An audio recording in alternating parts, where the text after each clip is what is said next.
Good morning. Nice to be here in the morning. Now, hopefully you'll have the rest of your afternoon after class is done.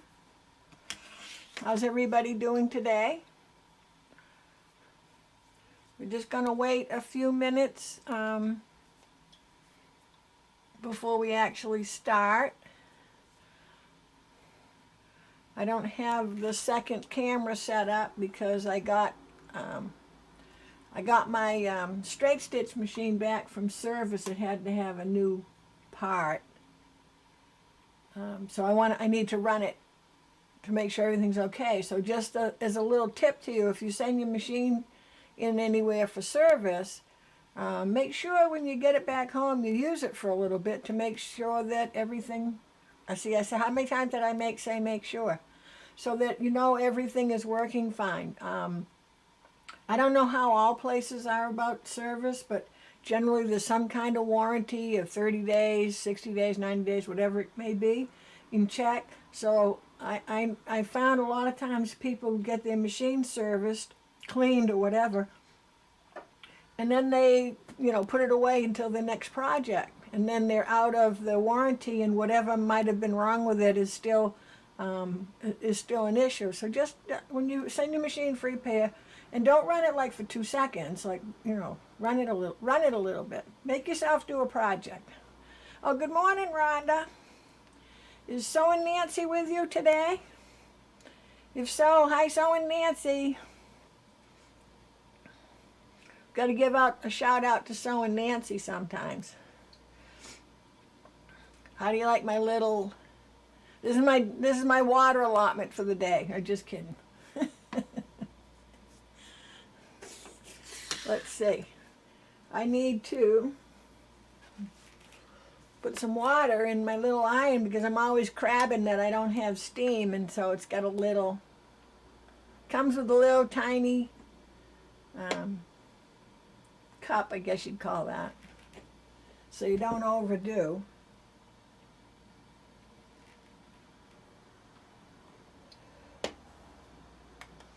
Okay, so we're ready to go. Now, where am I going to put this? Okay, Rhonda, did you want to place a bet with Sewing Nancy how long it'll take me before I spill this?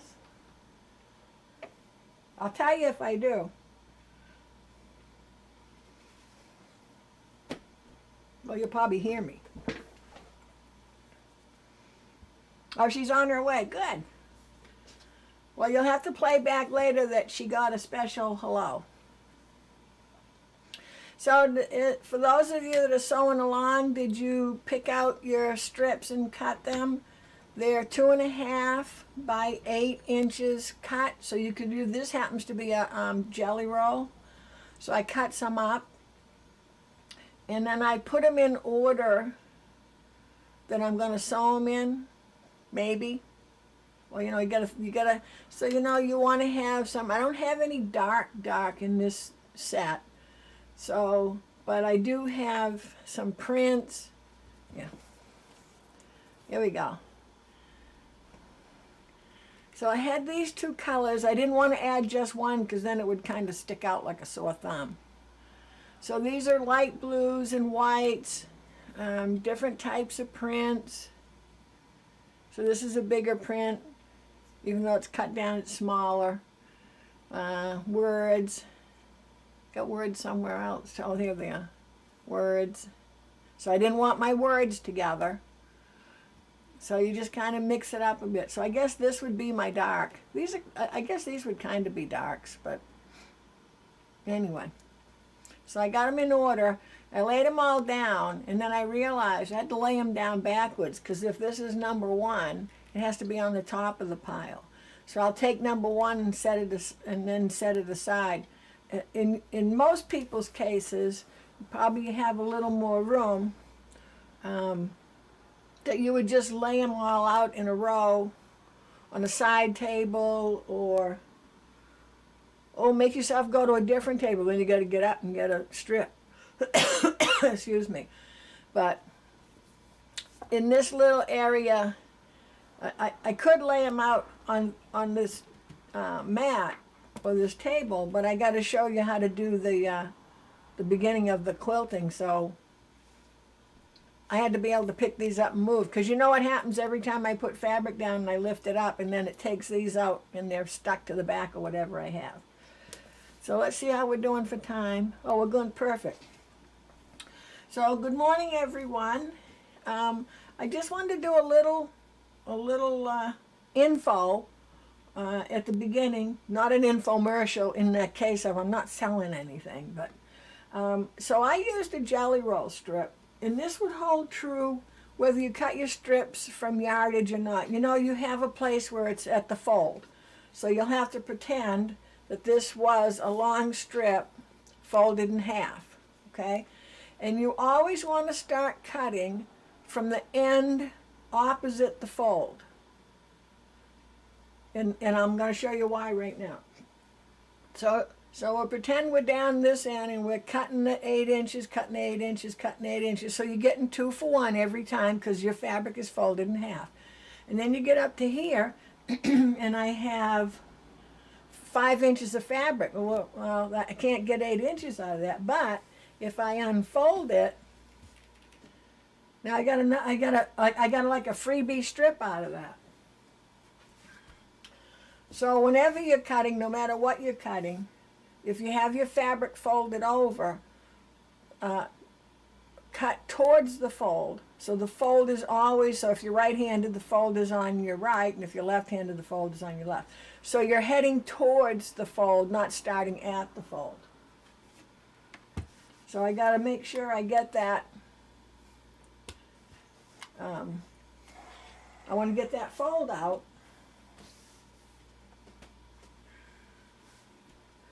And now I can go ahead, and you know I always use a ruler, the smallest ruler I can. I could use my 2.5, but my 4.5 is pretty handy. So I need to go to 8. 1, 2, 3, 4, 5, 6, 7, 8. Okay, so I'm going to put my ruler down. And if you're at the edge of your mat where it starts with a 1 and goes over, because so I'm over here. So I rarely ever am, especially when I'm in doing a video. But I always count anyways, 2, 4, 6, 8. So I count, put my ruler down, count again. And I can tell you I've still counted wrong. Just in case you think it's like the fail-safe of all fail-safes. Okay? So that's the little, we'll call that, the tip of the day. That can be tip number, I don't have my tip book in front of me. Let's call it tip number 21. Because I'll have to look back and see if we already used that one up.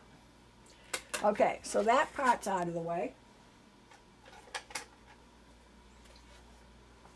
And now I'm going to go ahead and move these out of my way so that we can get started with the base of our Quilt As You Go.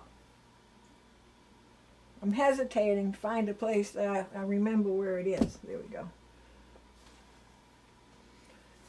So in the post in Facebook, I put all the dimensions, but I know some people don't do Facebook. So my batting and backing are 20 by 45. I probably should have made that exact. This will make you see my fingers going. That means I'm thinking for a minute. Normally, I always, we'll be all right. Normally, I always make my batting and my backing 2 or 3 inches bigger, depending on the project, sometimes even bigger than that, bigger than the front, because when you're quilting, it kind of shrinks in. Okay? So, our top is going to be, where did I write that down? 17.5 by 40. And the reason I went with the 40 is because a strip, if you go salvage to salvage, cutting your fabric, or you buy My words are escaping me this morning. Or you buy a jelly roll or a pack of 2.5-inch strips. They're going to be roughly between 41, 42 somewhere. So I went to 40 so that when we do our side borders, it's one strip. So if you want yours longer, you can make this as long as long and short as you want. If you want to just have a placemat, you can do this exact same thing. Just cut your backing and batting to a little bigger than the size that you want, so you'll be able to trim and straighten it out and all that. So if you were doing a placemat, you wanted it to be finished, say, what would that be, like 13 or 14 by 18 or 20, somewhere in there. Just make your backing and your batting just a little bit, an inch or two bigger. And if you're going to go longer, your borders will have to be pieced, because you're going to you can't get strips unless you go across the salvage left to right with your yardage. And then if you wanted it, like say 60, you don't want to buy 60 inches or almost 2 yards of fabric for some borders. You're going to piece your borders, your border fabrics. If you piece your border fabrics, they're all going to end. So say this is the end of your runner. Let's pretend the whole thing's up there. They're all going to end in about the same spot. So you don't want like 2 or 3 seams going across. So you can take one border, so you're going to put 2 pieces together and cut it to the size. You can put one border so the seam is up that end, another border so the seam is down this end. But you can take your third one, and this is especially true. I should do a whole border video. Maybe I'll do that. Because you don't want to end up piecing on a piece this size. You're going to piece it bigger and then move the seam and cut it differently. It's a long explanation to go into, but I'll put that on the list of how to piece borders on your projects. Okay, now that I went off track there. So what we need to do is, so I've cut this 20 by 45. My backing, which I just pieced together some, I had a little layer cake of the same fabric, so I just so you can almost not see it, but it's different blocks back there. If you piece your board background, open your seams and iron them flat instead of going one side or the other. Open them up and lay them flat. So, you have 2 choices. Well, you have several choices. So we need to adhere the back to the batting. So they do make fusible batting. So that would be fine. And you're going to fuse it to the back fabric. So now it becomes one piece. You can spray, and this is the spray I use. I know there's others out there, and this looks like a small bottle that's more costly than the big bottle, but it has the same amount in it. And I always tell everyone, when you spray this on, it's not hairspray. And what I mean is, you're not going to go spray for 20 minutes like you're doing your old bouffant from the, when would that be? 50s, 60s? So you're going to spray it lightly. You don't need a lot. And the other thing is it's temporary. Make sure whatever you get is temporary. That means if I spray it today and don't use it for a week, I got to spray it again. Okay? You could pin it, but you're going to have to put the pins on this side so you can see them to be able to take them out. What else? We're going to need a marking pen and a ruler. So what we're doing is we're coming down the center with our strips going horizontal. And then when that's done, we're going to add our borders, our long borders, and we'll be going out that way on each side. Okay, so for now, for today, we're just doing the center. And I'll do another live next Saturday at 10, if you want to write that down. So that would be today's the 1st, or happy May 1st. So that'll be the 8th at 10, where we put the sides on. Okay? And then I'll do another one for binding if we need binding, or if we have time on the next one, we'll do that. But these sew-alongs are meant for you to sew along, and we aren't going to spend like 6 hours sewing along at one time, because that's a lot.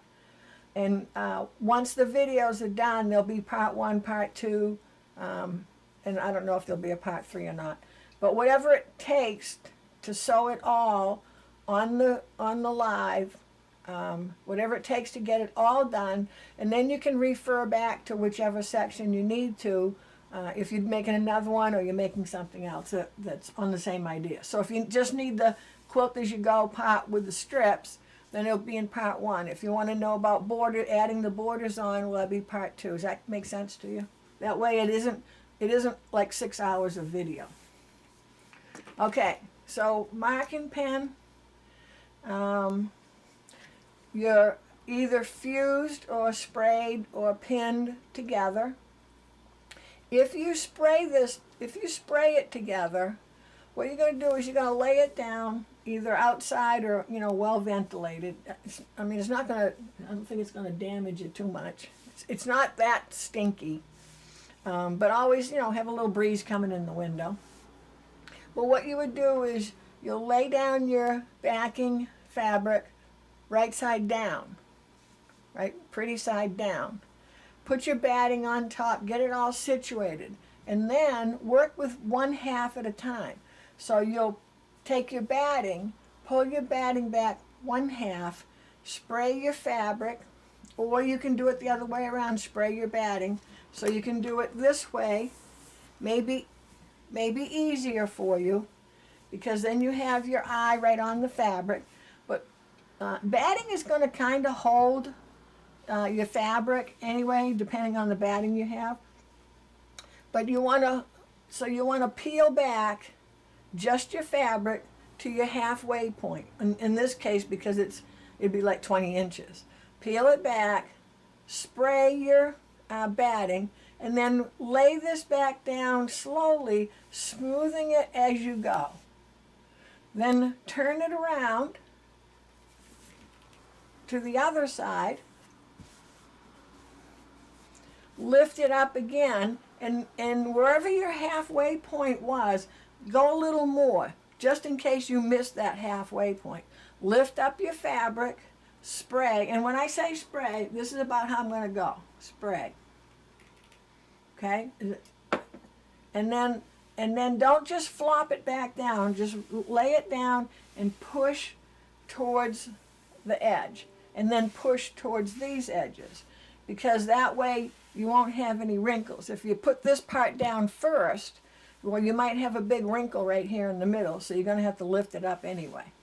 Okay? If you want to, just spray like a 10-inch section and put that down. And then lift it up again, spray a 10-inch section, put that down. Whatever makes it more comfortable for you, and whatever makes it less stressful. There's no rules. You don't have to follow any rules. Well, unless I say there's some rule to follow. But in general, this is pretty much whichever way works best for you. Everybody's brain thinks differently. Some people get a certain way of doing it. Other people get another way of doing it. So whatever works for you. If you don't like sprays, pin. Or use the iron-on fusible batting is what it's called. And I think, your quilt stores, probably Joann's, I don't know about, Hobby Lobby probably has some. Just don't get junky stuff that just, you'll know when you feel it, it'll feel good. This is just regular warm and natural. Actually, it's white and natural, because it's white as opposed to the natural color. And I sprayed it on. Okay, so we're good so far? Alrighty. So now we need to find our center. Now, the easiest way to find your center is to flip this over. Let me get a pin. see if I can flip this your way. So I'm going to flip this over.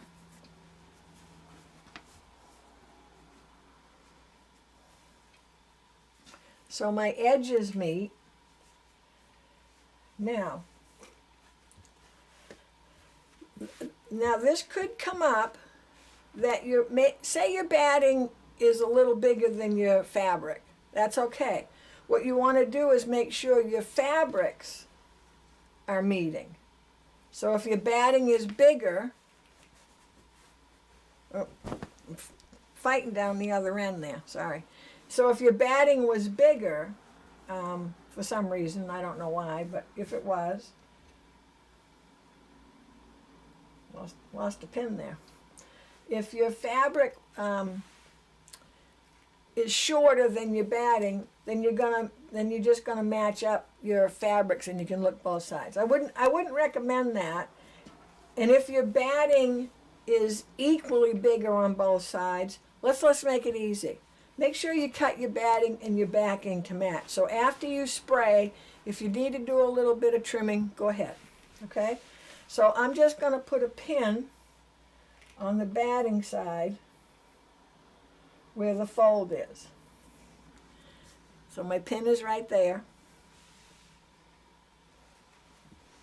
So I can now open this up. And I can see where my center is. Okay? Again, if you have a bigger area and a bigger mat, so you might see my fabric's a little bigger than my mat.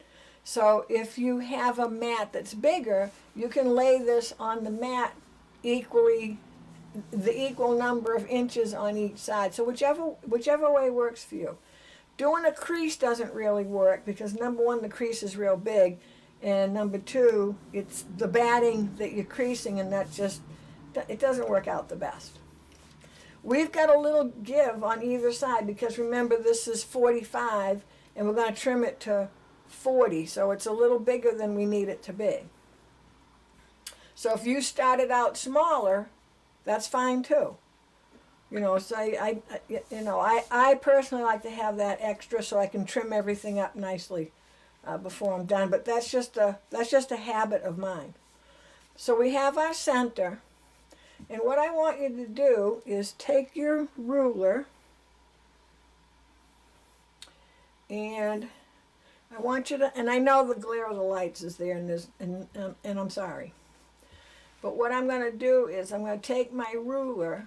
Let me move some of this out of the way. So I am making sure that my table runner is on a line with my mat so my table runner isn't crooked. And I can take my ruler, let me do this so you can see better.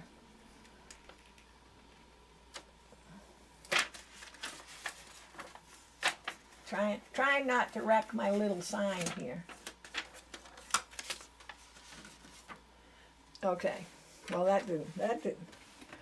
I got that in the way. Hold on. Let me turn it around.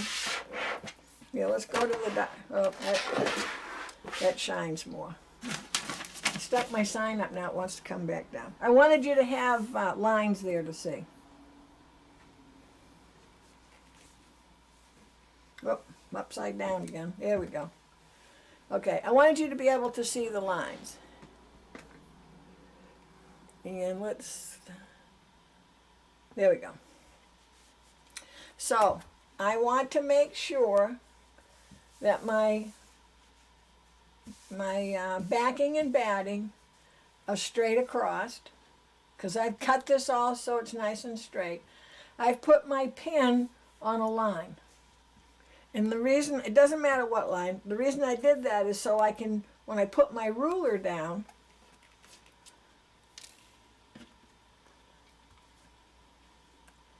I can, two things. I'm running my ruler along this line. You see on my ruler, I'm straight across with my backing and batting. My backing and batting are straight across with the whole mat. You may have a bigger mat, okay? Just so, because otherwise you have no point of reference, so to speak. And I'm going to go ahead, and it's a little harder to mark batting. Let me try a different pen. It's harder on mine to mark only because, am I getting anything out of this? No, you can't see that. Only because I want you to be able to see it. For you, it won't be as hard because you don't have to have like a solid line. You just have to.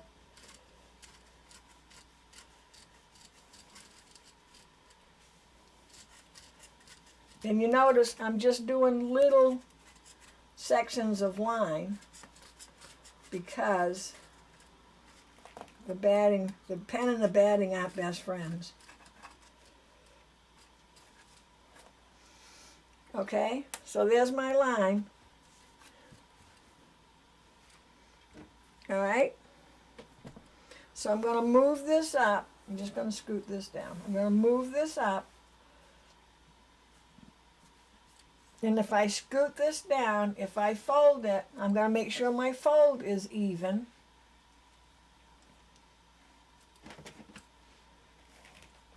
But the big thing I want is when I put my ruler on, so here's my line. So here's the end of my line. I'm not going to start my ruler way down here because it's easier. I'm going to start at 1, 2, 3, like 6. 1, 2, 3, 4, 5, 6. I want 6 inches following the line I already drew. Okay? Now I know my ruler is straight because I've gone back to where I already drew. Try and get that out of your way. Okay? And you should see on your left side or your right side, depending if you're right or left-handed, it should be equally, the distance out there should still be the same.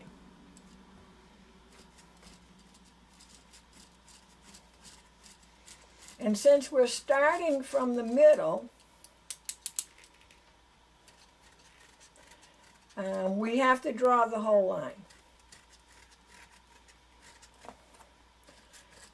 Now, while you're drawing the line, you want to think about, this is a table runner. And if you have some directional fabrics,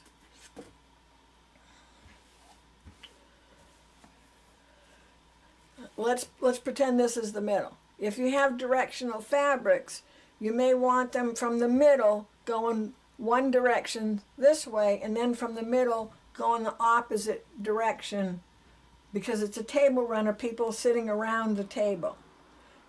If it doesn't matter to you, which sometimes it really doesn't, then it doesn't matter. But we're still starting from the center anyways, because as we go, we want to make sure we can push out that backing and batting, so we don't get any wrinkles. And it's easier to work from the center to one end because you're only dealing with this certain amount, and the center to the other end because you've cut the project in half. If I started at one end, by the time I get down to the other end, I've got a lot of bunching up to do to be able to sew it. And you'll see that in a minute, because we're going to be sewing across this way. Okay, so the next thing we have to do is find the center. So we're going to do the same exact thing.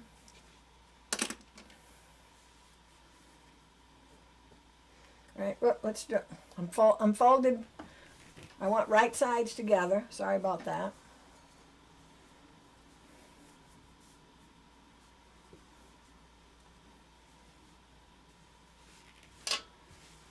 Okay, so here's my fold,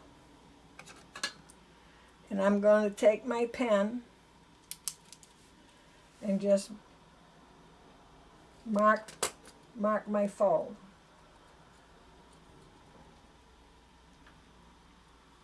Let's see how that works. Here we go. There's my fold. I can see that's where I folded.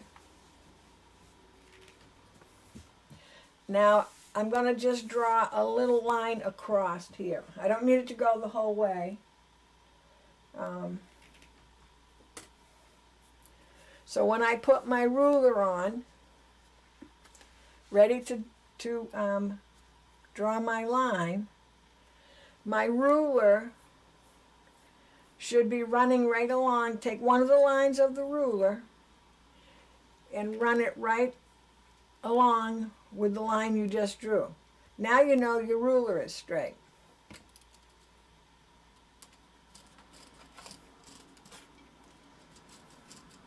And I don't need to go out to the ends.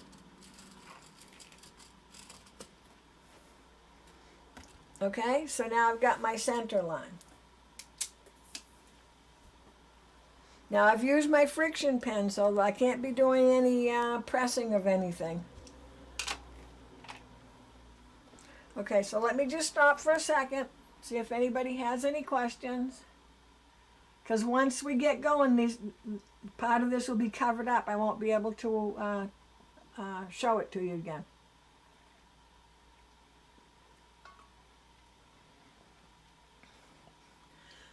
Okay, I'm going to take one end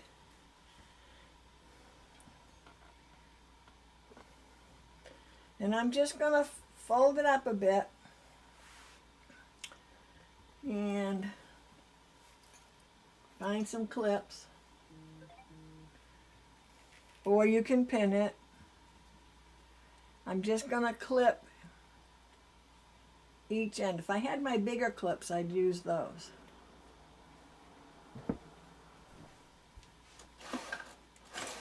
It's just me leaving to see if I got bigger clips handy. Because they do make some bigger clips.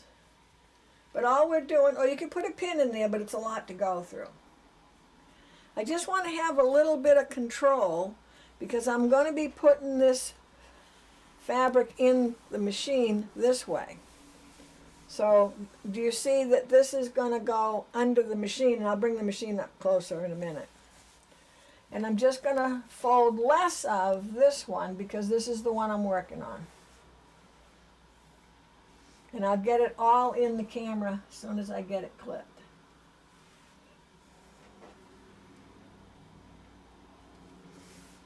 Okay, I'm going to be working here. I'm going to be going that way.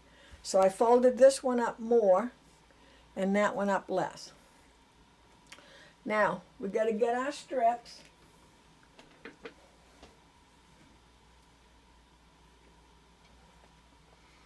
So I'm going to get just my first strip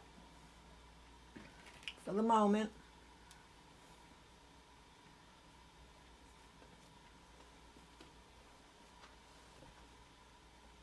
Just try to find a spot.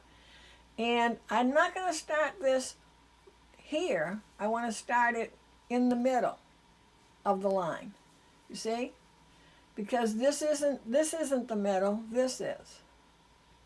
Now, does it really matter? No, not really. Is it easier for you to get started? Let's think about that. You've got this straight line to follow, so maybe we will start here. We don't have to be perfect to the center. So what we're going to do is we're just going to fold our strip in half, right sides together, put a crease in it. So when you put that crease in, let me do it from this way so you can see. I can lay the fold down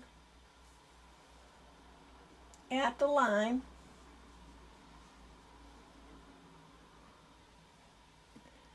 and then I can just open it. So my crease should be right on the line, okay? And we'll use our nice line we drew to make sure that our strip is straight. So you should have 4 inches on either side of the line.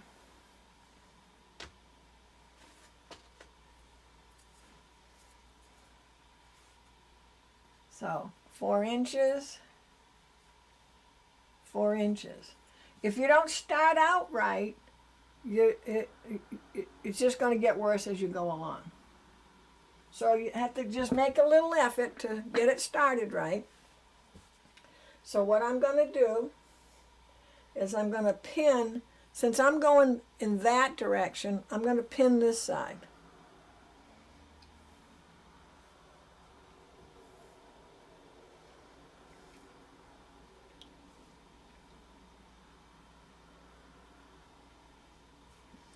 Okay, so here's my 2 pins, because I'm going to be going that way. All right? We good so far? So I'm going to get my next strip. And if you have directional fabric, you got to kind of pay attention to the direction.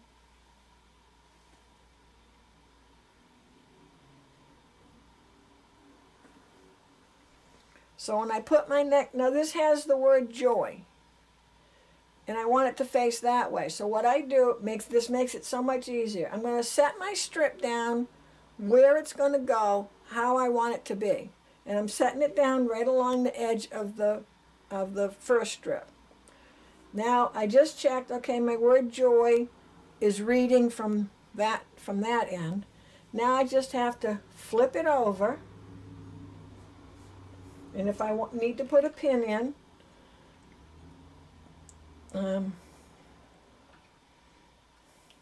just remember you're pinning through a lot. Okay, so this strip is exactly on top of the first strip. All right, now let's stop for a second. If we start using the strip that's stitched down as our template of where to place the next one left to right, we could end up going off. So what we want to make sure that we do is, and I did that on purpose for you to think about when you flip it over, okay, I've got to make a crease. Okay, so I've got that crease so that when I flip it over, my crease is running along this line. So if you get one of your edges or one of your strips, you know, 1/8 of an inch off, whatever, you know, enough that you can leave it, you don't want to keep going wrong, because eventually you'll actually end up in a curve. Okay? So each time you put a strip down, you want to align that fold with the line you drew. Okay? And if you're going to pin, don't pin where the line is, because you'll start rubbing the line away. All right? Make sure your edges, you're lined up with the edges. These should line up, but if they don't, check to make sure that your fold is running the line, and then make sure your fold is in the middle. So every now and again you want to stop and take stock and measure of what you're doing. So now we're going to stitch along here. Okay? So let me move the machine over to get that out of the way. You want your walking foot on.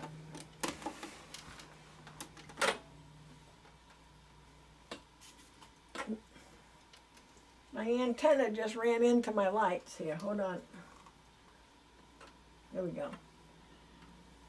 Okay, so you want to have your walking foot on. All right, and I apologize. This machine's a little noisier because it's more of a it's just a mechanical straight stitch machine, so it's a little noisier. And I haven't used it in a while. So if you hear this horrendous noise, this thing stitches like, I don't know, 2,500 stitches a minute. So I have to be real careful with the pedal. It has no speed control. So it can go real fast, and when it's real fast, it's real loud. So, and because I'm standing when I'm doing this, I'll apologize ahead, but I'll try to be really careful. So my foot's up. I've got this part folded over, and I think probably it's going to be a good idea for you to put your pin in so that you know which side you're going on. I mean, not that if you stitch this and went the other way, it'd be okay, except your words, if there's words, they'd be upside down, and that could be okay too. But let's put our pin on like we always do. Let's put our pin on the side where we're going to sew. Now, here's the dilemma for some of you. This is sewing on the left side of the fabric. We're normally on the right side. So if you're using, and you can use it, it's a little harder to use a 1/4 inch foot with a guide, because that guide is going to drag on the batting. So say you're using, like we use the J foot sometimes. So if you're using a foot, no, you know, you're not going to be using your J foot because you got your walking foot on. I think that most walking feet have equal distance on either side of the needle. But let's just say you don't. If you need to use this edge, the right edge, you're just going to have to turn this around this way, okay? Which means you're going to have to roll this up. Now, I don't have it rolled a lot, but I can still just flip it over one more and then slide it under, if that makes you feel more comfortable, because most all the time we stitch with our fabric on the left. So some people would get a little discombobulated if now you're stitching and the fabric's on the right. Does that make sense to you? So do whichever way works for you. So I'll do the regular way, which is fabric's on the left, stitching on the right. Now, you can when you put your foot down, you want your needle close to being on top of the fabric. But remember, we've got fabric and batting out here, so your fabric isn't going to suck down into your machine like it sometimes does. Okay? I forgot to say, I have a top stitch needle in, okay, 80-12 top stitch needle, okay, because I'm quilting, that's what I would use. I have regular thread, regular sewing thread. What you're going to have to pay attention to is your bobbin thread is going to show. So whatever color you would like on your back is more important than what's here. Okay? So if I was, for some reason, if I was going to use red back here, which I wouldn't because it shows too much, and you may like it because it does show too much. But if I put red on the back, I'm going to put red on the top, just so on the back you don't get those. So if I had white on the top and red on the bottom, you'd have red stitches with little white dots going along. Okay, so the thread color is chosen by what you want for your quilting on your backing fabric. Alrighty? So if you need to change anything up, go ahead and do that, because you'll pass me along the way. So we want a 1/4 inch seam. Does it have to be a perfect 1/4 inch? No, but you want to make it the same every time. So you don't want a 1/2 inch because that would be kind of large. So on your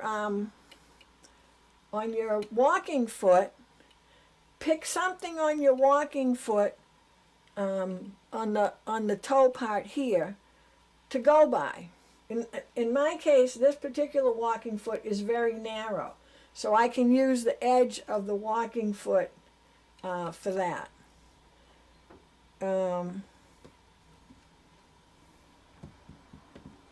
I'm stopping for a second to see if I have another walking foot in front of my face somewhere,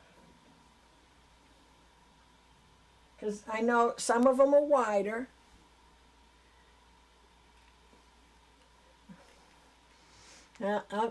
I'll keep looking around as I'm sewing, because I know some of them are wider, that metal part in the front, but there's different areas that you can pick that work for you. and just get a consistent seam. That's all you need to do is a consistent seam. All right, so here we go with the racetrack. I'm making sure I'm smoothing out.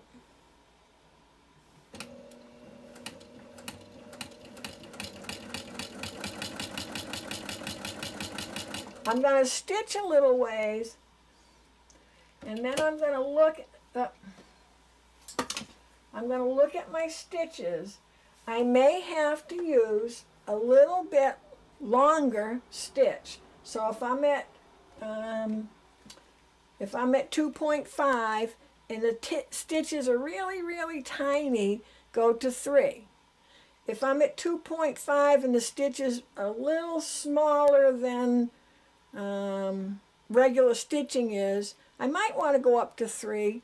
It's going to be a matter of preference. I would probably stay with the 2.5 because this is stitching things together at the same time. But remember, I've got 2 layers of fabric, a layer of batting, and a layer of fabric. So chances are, if you're normally at 2.5, you'll probably want to go to 3. That was kind of a vague answer, wasn't it? Well, gotta watch that thing.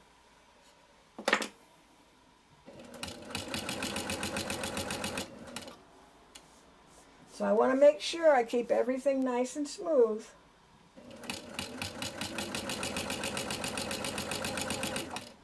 Okay, and I can take one stitch off. I don't want a locking stitch because in the back it'll start making knots back there. Because remember, the back is going to show. Okay? Taking my extra pins out. Because from now on I'm only going to need 1. Alright, so I'm going to flip this back so I remember what direction I'm going in. Okay? I want to smooth that out. And it smooths out pretty good. I almost don't need to iron. Because it really clings to this. You can get this way more. It really clings to the batting. So, let's see. So there's our, whoop, I got a piece of thread caught there, but there's our little line of stitching. I just used, mine's like an off-white. So we're going to have that stitching as our quilting on the back, okay? So we're going to get our next fabric.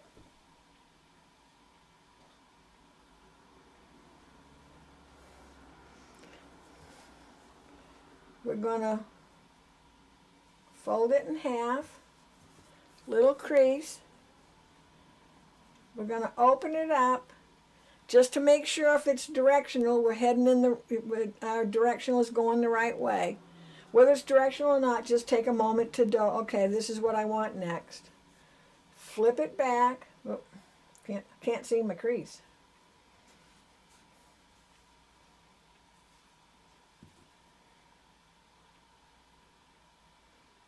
Making sure my crease is following the line.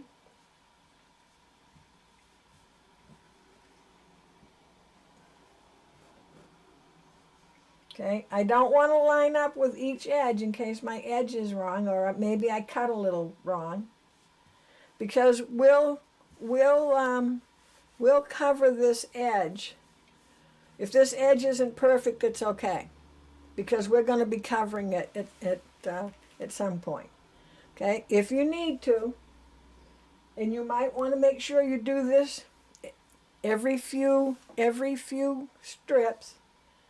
And just measure, okay, 4 inches, 4 inches, I'm good, all right? If you should really want to, you could draw another line at 4 inches over and 4 inches over to stay inside, but I think you'll be okay. Okay, put our pin in. Now, by now, we'll know which way we're going because it's just going to keep getting longer. All right, we want our fabric to the left of the needle. So you see how I'm taking an area out here to slide my fabric under, then move it over. I don't want to slide it over and then end up rolling, you know, folding my fabric back. Okay?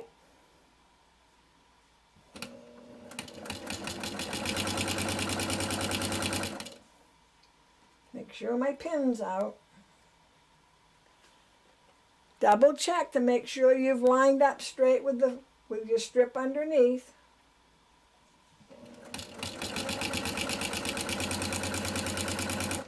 Oop, that went a little crooked.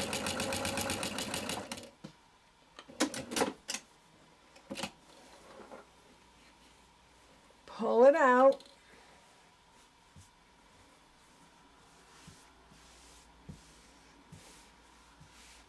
Looking pretty good. Okay.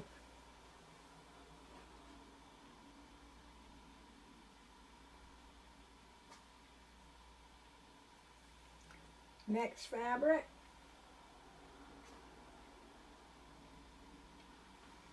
I'm going to get the one after that so I don't have to keep stopping, turning around.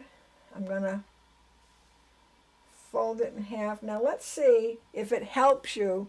Fold it in half and crease it wrong sides together. Because what that does is it gives you a valley instead of the mountain. And sometimes that's easier to see or easier to work with. So remember, you got to make sure these two ends meet. No willy-nilly folding. Lay it down. You're sort of auditioning it. Flip it over. Make sure this line is lined up. And if you want to, let me get a different ruler. If you want to run your ruler down the whole area to make sure your crease is nice and straight, that's fine. Make sure you're lined up with this edge.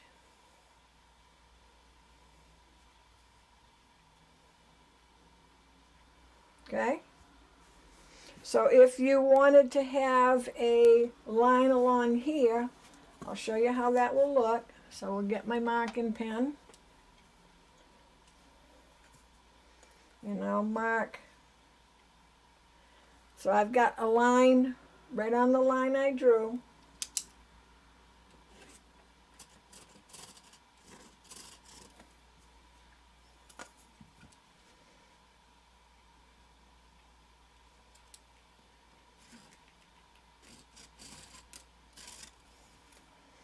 Okay? So now if you do it that way, you can make sure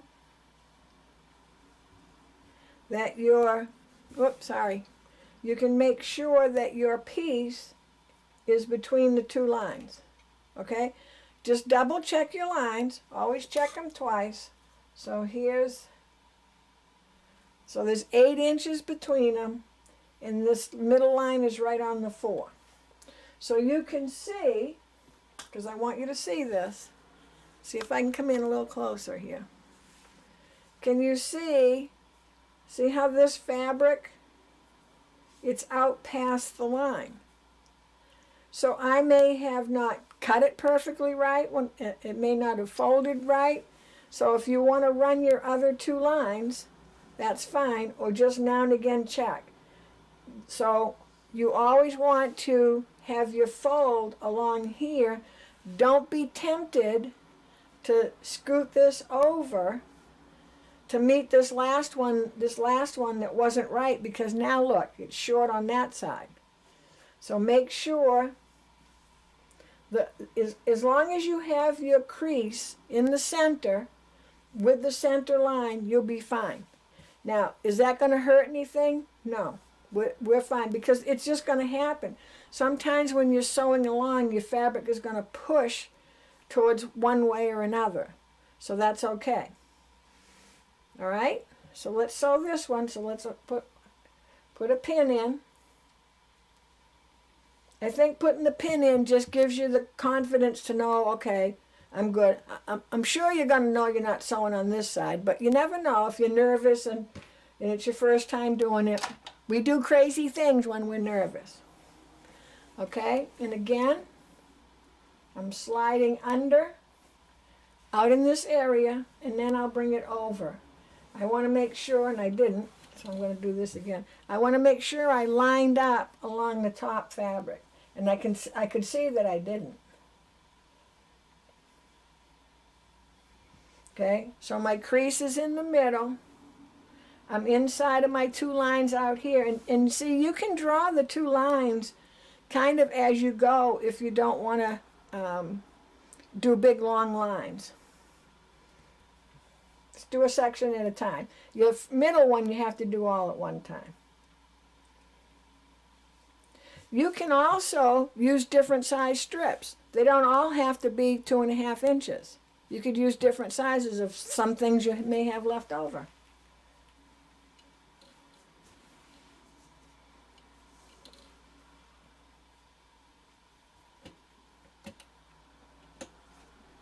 Okay, I want to make sure everything is smooth.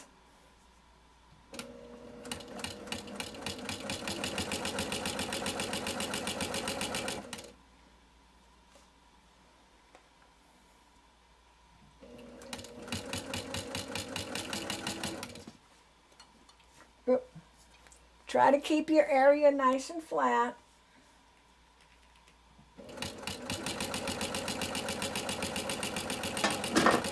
Just tip the can of spray over. Got to be careful what's behind your machine.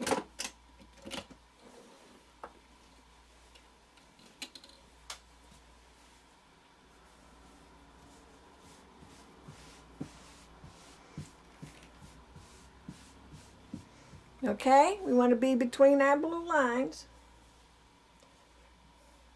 So we folded in half wrong sides together. But I have to first lay this down because I have words. So I need to turn it this way. Then flip it over. Line my fold up. I'm inside my 2 blue lines. Pin.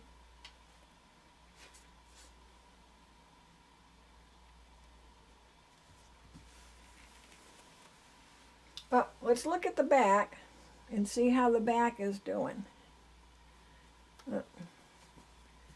Let's see how I can hold this up.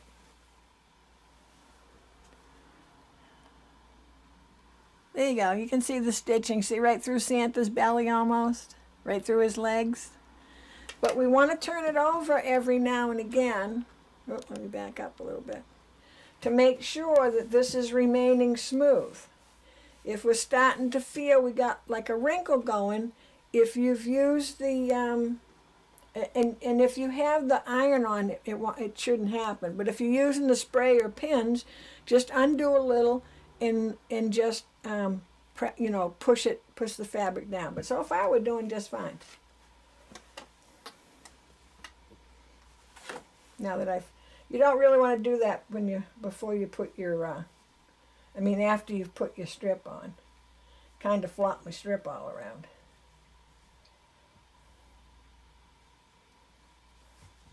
Okay? And always, I'm going to keep saying it just so you'll start saying it. You'll hear my voice in your head, you poor thing, I'm sorry. Always bring the fabric under the foot and then come over to where your fabric is.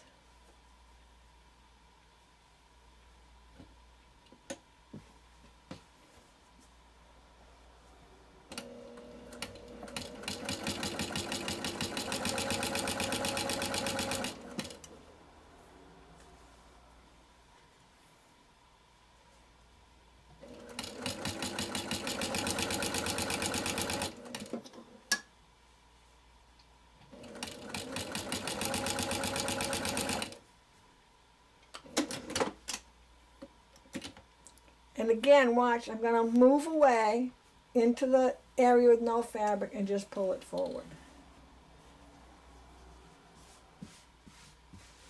Okay? And every now and again, press my line away. Okay, so if I can start undoing this side. And I can roll the other side up if I need to. Okay, the other thing you want to make sure that you check every now and again is, so what if you start sewing your strips a little crooked? It's okay, but you want to get back on the straight and narrow again. So you just want to take your ruler, and I've got it on the line, and I'm buttoning it up against my last strip, and my last strip is nice and straight. If it's not, bring your ruler over your strip and draw a line. Let me see, I'm trying to think of, you don't want to draw the line too far in because you kind of need it to set the next strip down. So draw a line close to the edge on the strip, or here's an easier way. Let's see how this works. Let me get another strip.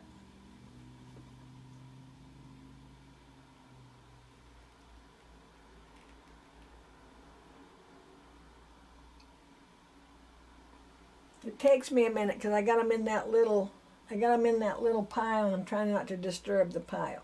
So let's go ahead. Let's leave our ruler here for a minute. Let's check and see which way. Now this fabric doesn't matter which way.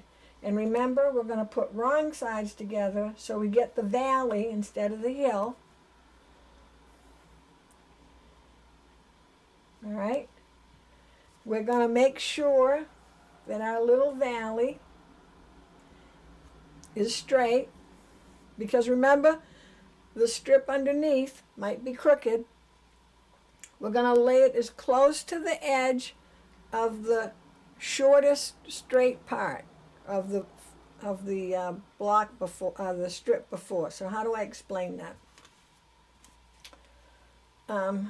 So my strip is a little crooked. Let me see if I can bring this in. Okay, let's say my strip is a little crooked and I want to lay this straight. Okay, I'll see if I can hold it up. So it's crooked in that it comes out this way. Okay, and it shouldn't be much, and you'll see when I hold it up. So I want to lay my strip along the shortest part of the crooked, so that, hold on.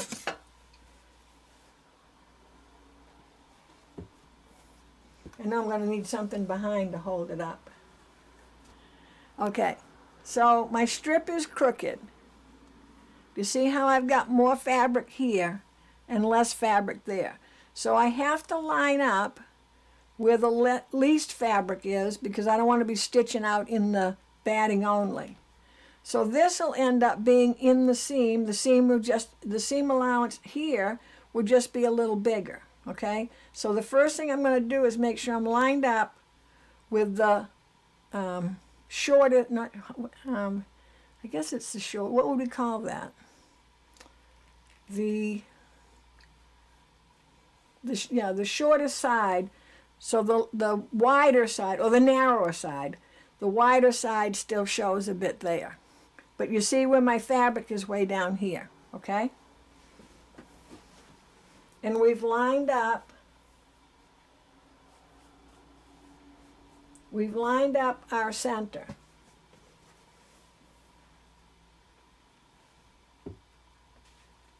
I know this seems like it's a lot of work, but it really isn't. It's just little things in case you have an issue that I want you to be able to deal with. So if I take my ruler, first of all, I want to make sure that I've got my valley fold in the right place. Okay? Then I'm going to turn my ruler this way, and I'm lined up with that shorter edge. I'm going to lift up to make sure I get this line straight. So if I followed my fabric, and I'm going to exaggerate a little bit so you can see it. So if I followed, hold on. So this is my strip that's crooked. I'm going to make it really crooked. Yours won't be this crooked. Okay? I've taken the fabric that I'm going to sew on next, and I'm lining it up with first with my center tent, valley, sorry. And then I'm lined up with this shorter side. See how I got so much fabric here? Now if I put my ruler down so that it's along this line, now I know to move my top strip so it's even with the ruler. My ruler is even with the line, and it's even with the two other lines that you drew. Does that make sense?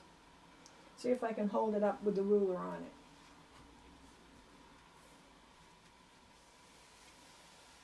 it. And you won't be off by this much, seriously. Okay, so see, I'm lined up with my fold. My fold is on my line. Oop. Let me not lie here.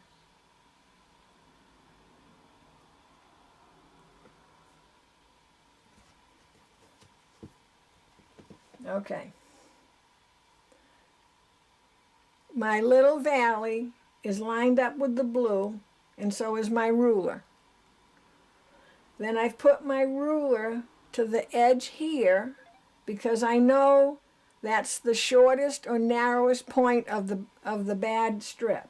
And then I just have to move my strip so I know my ruler is straight.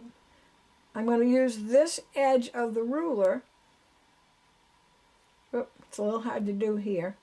So I'm going to move this top strip so it's even with this edge of the ruler. Now this is way exaggerated, but it's easier for you to see. So now, you see all that's off, but this strip is straight, and you can tell it would be straight to the next guy. So when you stitch, you're following this edge, not this edge. And you can trim this afterwards, but I would leave it alone for now. So I would go ahead and stitch my regular stitching, cut that little excess off, and just be careful, don't cut your batting, so that when you flip this new one up, you're back to straight again. Okay? But so far we're good. And hopefully I exaggerated that crookedness, because you would see if it was that crooked.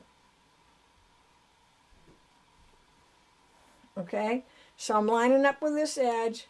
I'm making sure this is right. And if you just want to quickly put your ruler down, part way on your line, and then over to make sure you didn't do anything crooked. You're between your lines. I've run out of lines again. Let me put some more lines in so mine will look like yours. And you know, it only takes a few seconds to draw a couple more lines.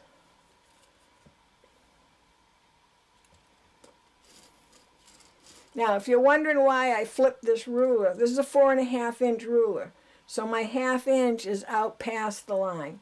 So when I turn it, I do the same thing. It's a 1/2 inch out past the line.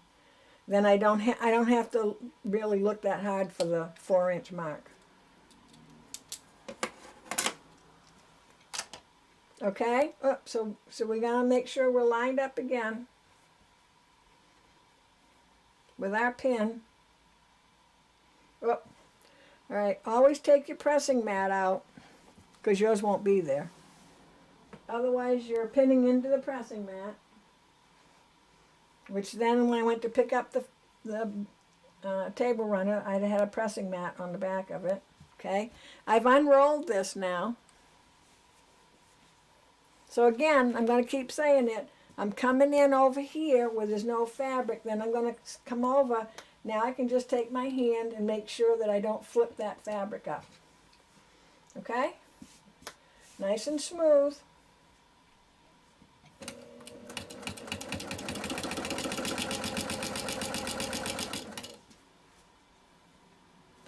Pin out, double check my alignment here.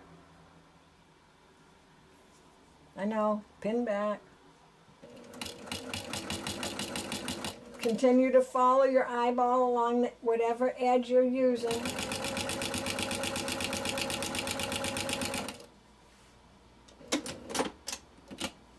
Okay? When we work on this again, we will be stitching over this edge so you won't see any of that jaggedness that you're bound to have. Okay? Next one. Look, I'm almost to the end already.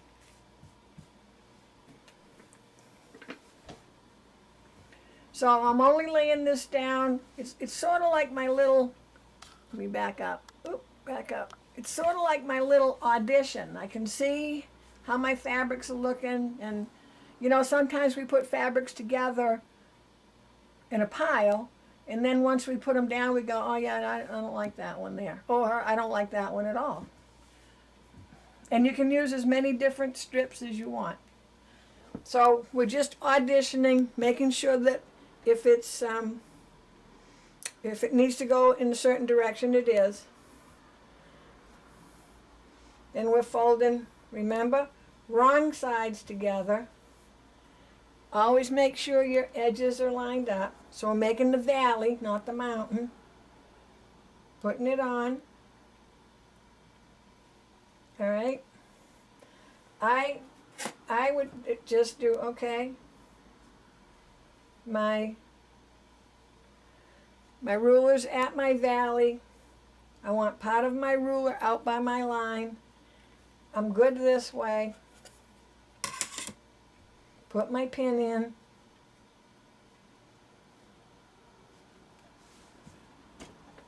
Okay, look, under I go. Hold my fabric down.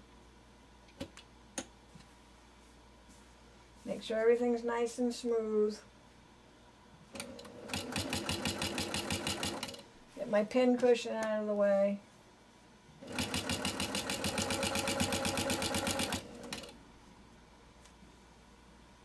When I take my pin out, make sure I smooth it down again, and I'm along this edge.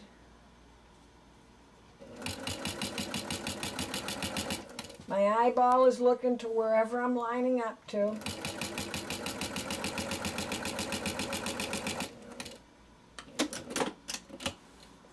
Pull it over and then out. And I'm just folding this up just because I don't have enough table space. Open it up.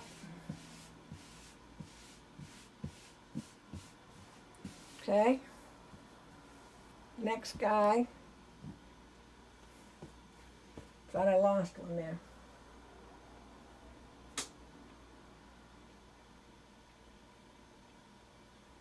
So I just grabbed two more. Okay, this one has words, so I've got to turn it around.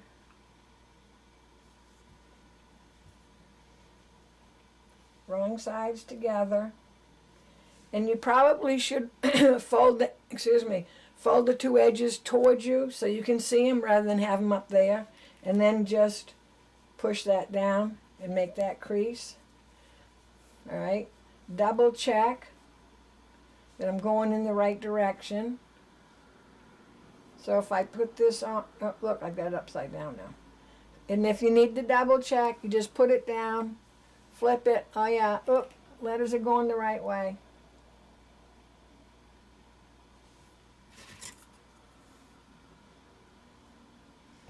Ruler, center. Make sure I'm lined up at this edge.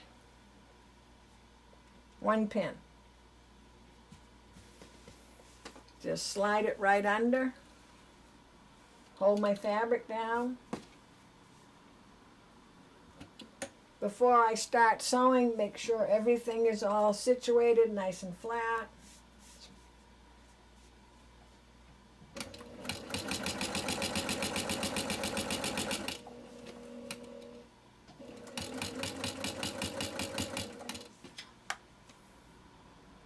I think I might have cut this strip a little, feels a little short.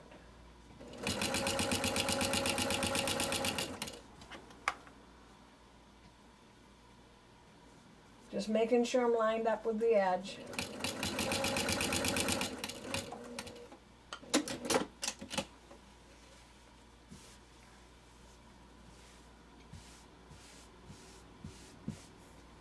Okay, next one. Oh, that's trees that need to be this way.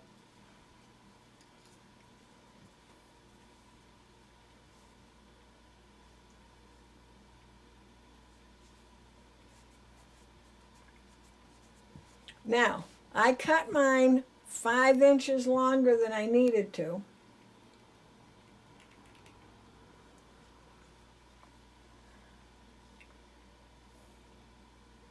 Oh, so see, if I did this and put this on, my trees would have been upside down.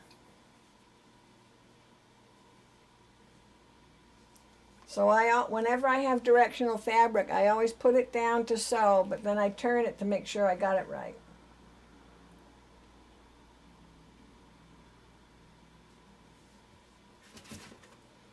My little valley lines up with my line.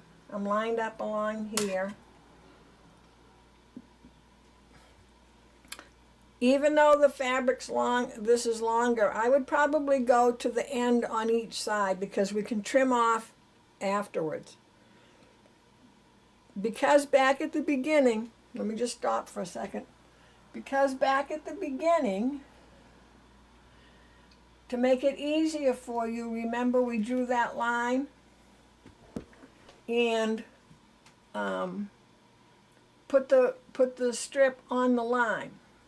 Now it doesn't matter in the middle, but when you come to the ends, you don't want a half strip on one side and a whole strip on the other.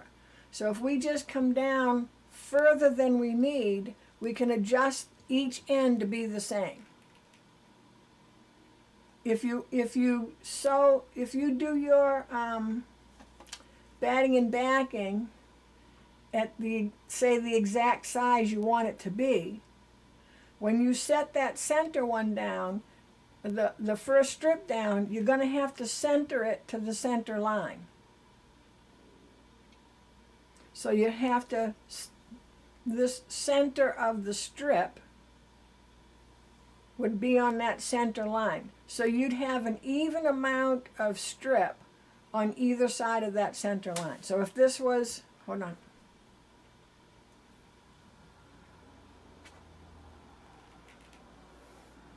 So if this was my center line, let's pretend this is my center line going this way. So what we did is we started, oh, let me do it this way so you can see the line. So we started so that you could put that first strip straight on that center line. That could mean that you'll end up with a half strip on one side and a whole strip on the other, which you could always just cut half that strip off, it wouldn't matter, because you want your ends to look the same. So if you get to the end and you only have room enough for a half strip on one side, but you have room for a whole strip on the other, you put the whole strip on. You put the whole strip on in either case, and you'll trim off so they both look the same. And on this side, you'd have no batting, and the other side, you'd have batting. Does that make sense? Or, if this was your center strip, and I know it's going the wrong way, but we're going to pretend that this is our original center. So I'm gonna valley it. So I'm gonna put a crease down the long side. Well, you know what? This goes straight up. So it's right sides together to valley this first one. Then I would put the crease on the center line. Now I have equal distance at the center. So when I go out in either direction, I should end up the same when I stop on both ends. Does that make sense?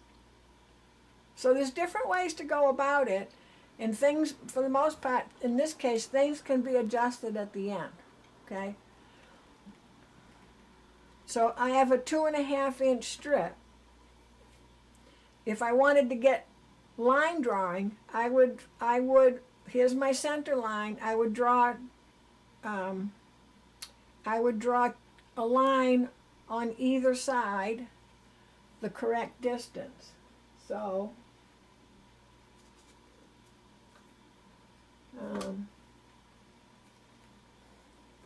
so I would have my ruler at 1 1/4, right? And I would draw the line here, then my ruler over at 1 1/4 and draw the line there. Let me just draw the line, so maybe it'll make more sense. So 2.5 and half is 1 1/4, correct? So 1 1/4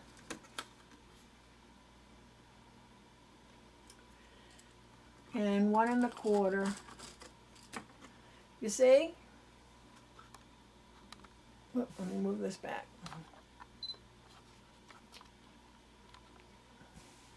Can you see my two? There we go. So then I would lay my strip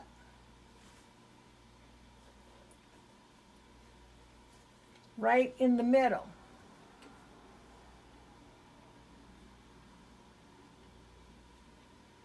You see that? So this is my center of my project back when we drew it, and it's going this way on this project. I just drew it here because I have no place else to draw it. So my first strip, I could lay down, draw a line.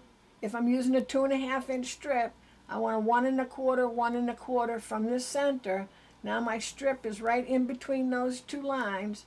Now this is dead center of my project. So when I go in either direction, at the end, I should end up the same. Are you gonna? It depends on your seam allowance. So it's nothing to fret over, but if that helps you get started that way, that's entirely up to you.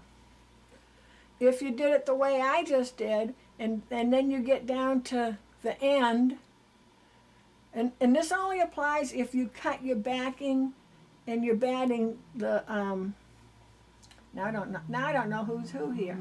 The exact size instead of making it bigger. This is bigger. So once I put this strip on and I flip it over, I think I'll put one more, but I won't be coming probably right to the edge, and that's fine, because then I'm going to go start in the other direction. Because this length is oversized, that we can adjust it. So if I ended here and half my strip, when I fold over, half my strip is hanging off the batting, don't worry about it. Do the other side. If the other side, the whole piece is on the batting, that's fine, because we'll cut this to half and we'll cut the other one to half, and then they'll be the same. Okay? So don't stress over it, but if you prefer to start one this way, oh, hold on. I'm going to hold this up so that if you want to take a picture with your camera, and all this would be, so don't think about this part here, hold on. So this would be the center. This would be your center for your first strip. Except it's drawn across this way how we start. Remember how we did the center across on the short side, the center of the whole project? Geez, I hope I'm not making you more confused. I just always worry about what issues you might have when you're by yourself, and I don't want you to cry. That happens enough. And now I got 3 pieces and I don't remember how they go, but that's okay. All right, so now I've got too many lines, so hold on.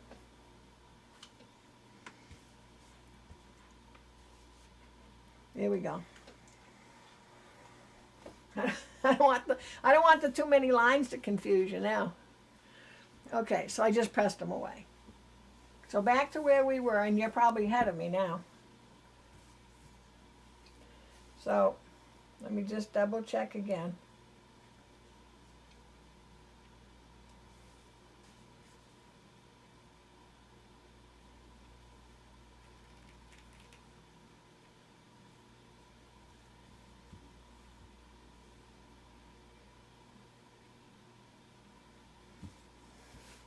Okay, back to our sewing.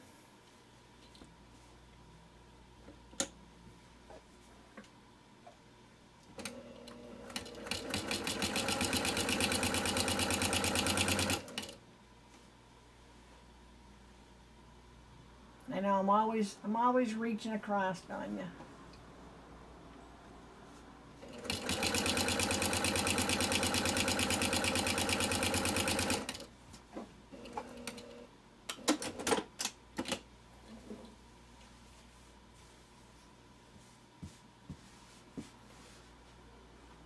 So let's give this a little press.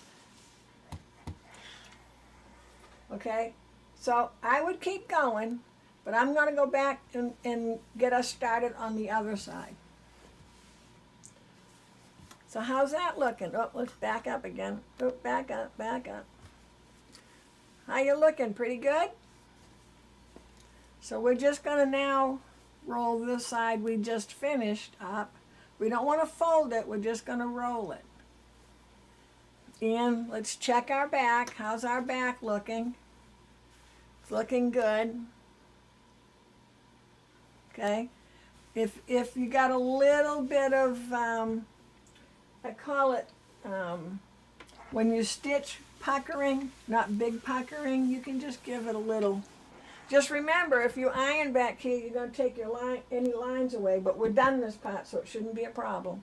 So don't be back there ironing too soon. So I'm just going to roll this part up. So this is the line, the original line that I was talking about, if you want to make those 3 lines.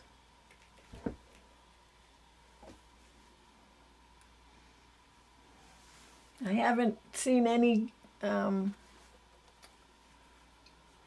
comment that they're all confused, so hopefully things are going okay. All right, so now I'm going to undo this one a little bit. Now I can feel here, I can see I got a little bump, but when I touch it, it just flattens right out. But I just want to double check.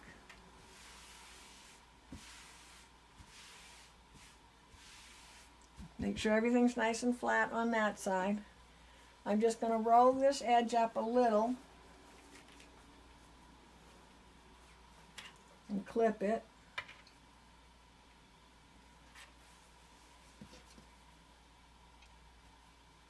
Because this is the side that'll be over on the machine side. And you know, depending on how much distance you have here, how much rolling you have to do.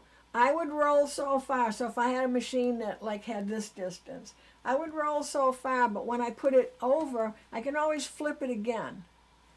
So I don't need to get carried away rolling exactly.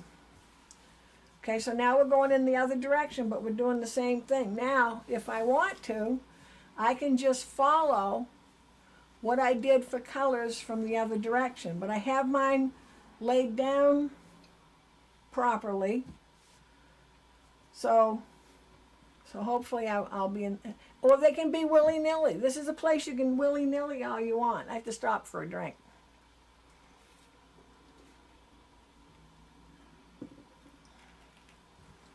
They don't have to be in some kind of order. I just had a bunch of strips that were different. And so I just used one of each. But if you want to keep from thinking too much, you can just follow what you did on the other side, with this one being the main one.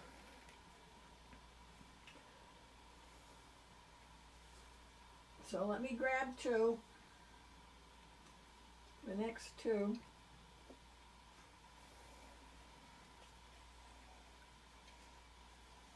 Just to make sure I'm going this, see, so I'm going to be going the same way out.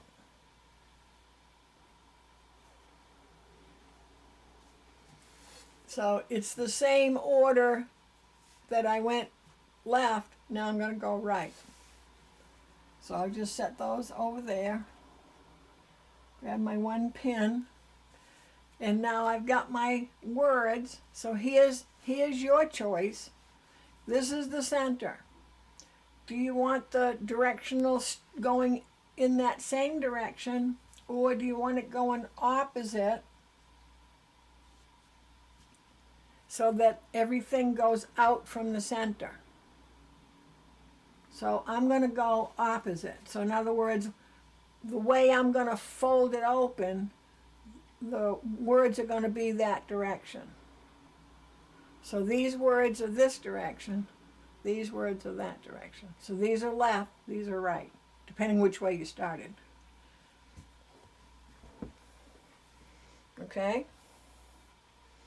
And I always get this upside down, so I'm putting my wrong sides together so I get a valley. I'm starting here with my two edges even, and I'm going to just put my hand here and I'm just going to push that out and make that crease. Now I've got to lay this back down again so I may put it in the right place. Fold it over, right sides together, but I'm still going to reach in. I'll hold my finger, I'm holding my finger here, I'm going to reach in and go, yeah, directional is correct.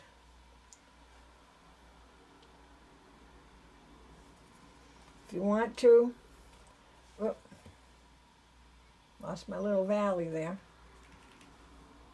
I tend to put my fold where the line is and open it. Make sure I'm lined up here. Make sure my valley is lined up. So half my ruler is on the line, half my ruler is on the valley. So I don't want my ruler over here somewhere. I want to make sure, anytime you want to make sure your ruler is straight to your line, you want part of that ruler going on the line and part of it going where it needs to go, the valley. Pin. And I just want to check, and let's see. Oh, good, Rhonda. Things are going smoothly. Oh, yeah, no directional fabric. Oh, you're doing 4th of July. That's a great idea. Oh, you're way ahead of time. What is this? Oh, May 1st. Oh. So then we have to have a class next Saturday so you can get that finished. So it'll be next Saturday at 10. Saturday the 7th. Yep, at 10. Okay, so remember, you know, and I said I'm going to keep repeating, we want to go under the foot where there's no fabric. Then come over and I can put my hand right on my fabric and bring it under my foot. It's just so much easier, because once you start folding the fabric and things don't go well, and then you'll cry, and we don't want that.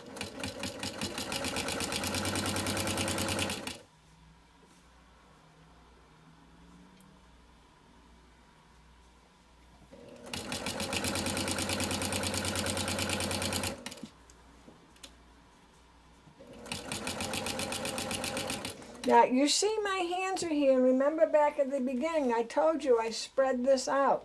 So I keep a little tension there, otherwise you'll see this will just start going back in. You'll see it when you're sewing, it'll do that.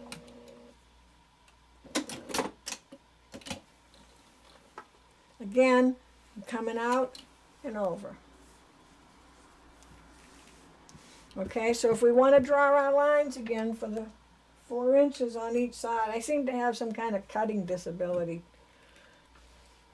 That strip was a little longer, but that's okay. We're okay with that.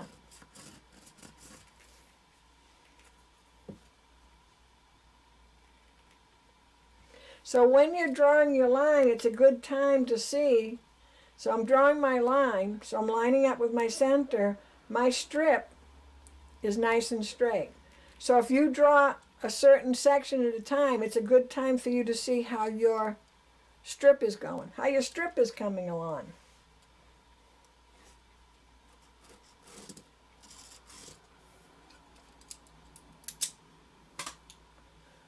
That's a good checkpoint. So who's next?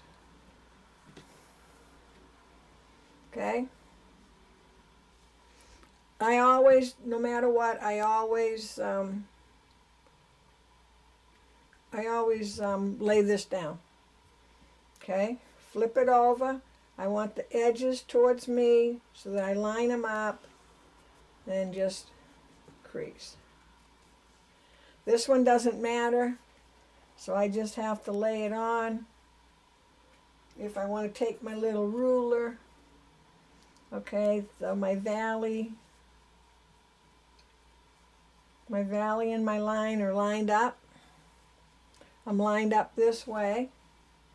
Don't forget about lining up this way. And that means lining up with the other strip. Pin.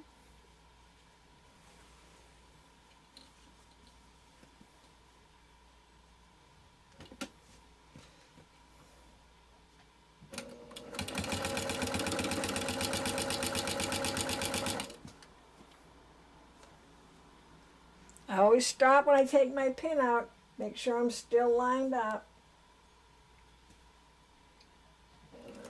Watching my eye to whatever I'm going to use for my seam allowance.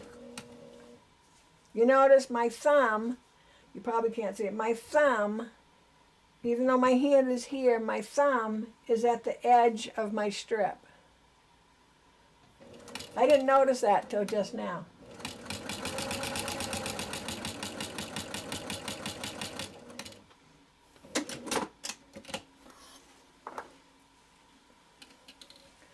Before I forget, you know, we're not tying off at the beginning and the end, because we're going to be coming down with a seam inside of that, in from the edge. So those will all be caught in the seam when we do the borders.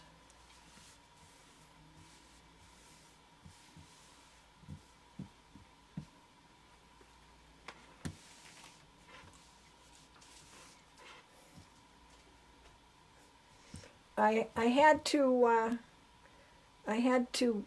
iron that because it was bubbled up, and I thought that maybe I hadn't laid it flat enough, but it was fine. So you may find that when you lay this down, you're not getting it flat enough, and so that you could have a bubble here, and you really do want to take that out and do it again, because it'll make a big wrinkle. Okay, so my next color, so I'm looking at my other end. And this has no direction. I can probably go ahead and take my clips off.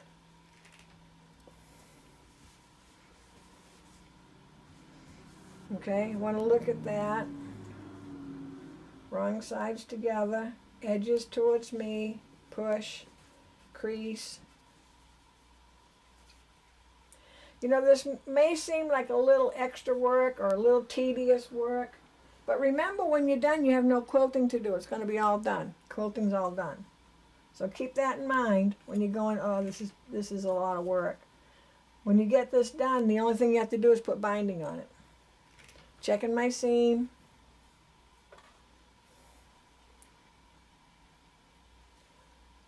Pin. Yeah, I want to just make sure everything looks good. Nothing's wrinkled up back there.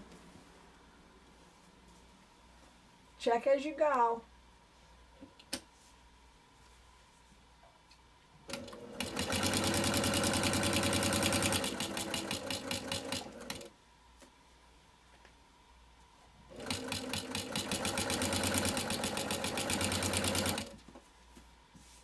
I stopped and moved this because I was starting to get bunchy here. So I want to make sure I keep this all nice and smooth. So if I have a little tiny machine, I would just fold this up or roll this up more. But I still want to keep this whole area right here where my hands are nice and flat.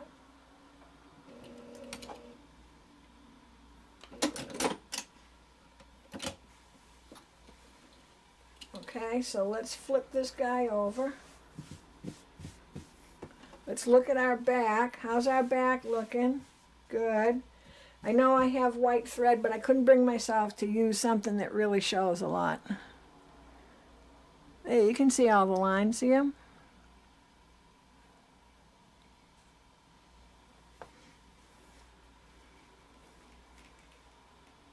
I keep getting the...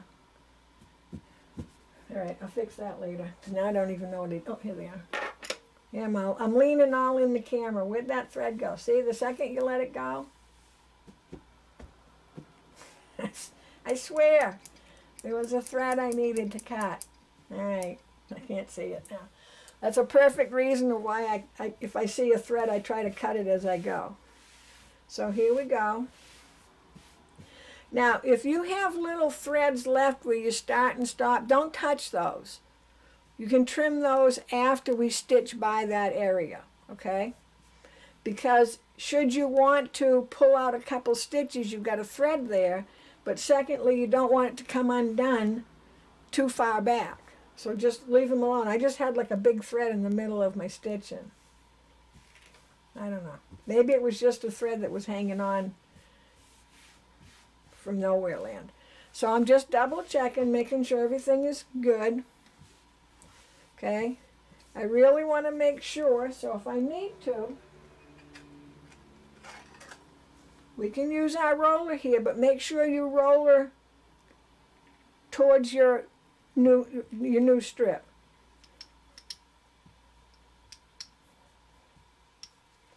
And then you can go across it. You want to roller this way first, because if I roller straight across and I have a crease, I'm just creasing the crease in even more. So you want to kind of push, and you'll see your little strip might move a little bit, and that means you just took out that little whisper of a crease that might be there. So you can, this will work fine.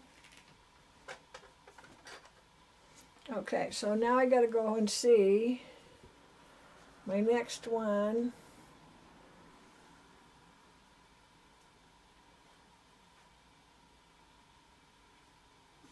And I know I have them in order. They're not so much in order as they were when I started, but I know I have them in order on my little table, but I just want to make sure. I could have grabbed two and done them opposite when I laid them down. Okay, so I got words.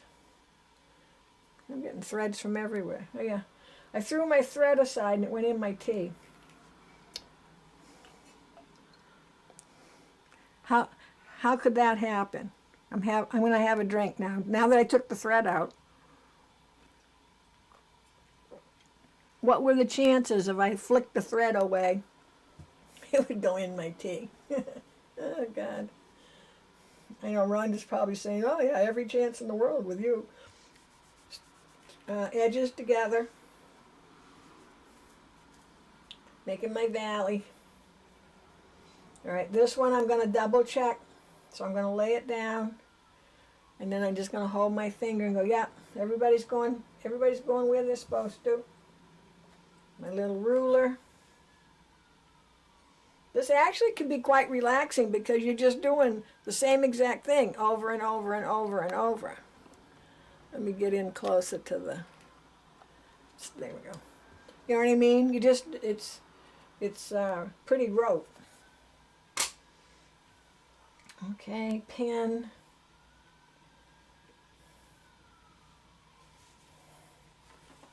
Slide it under. Get everything situated. So if I got a little extra here still, I can just fold that over. Don't be creasing it or anything like that.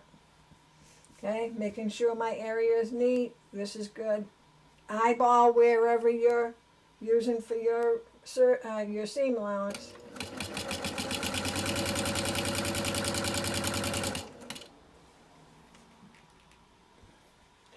I know you're not gonna get me not to put my pin back. I can't help myself.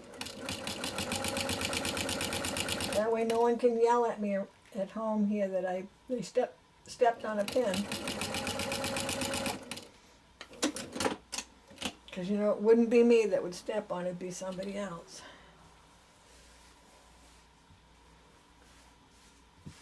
Okay, let's use our roller again.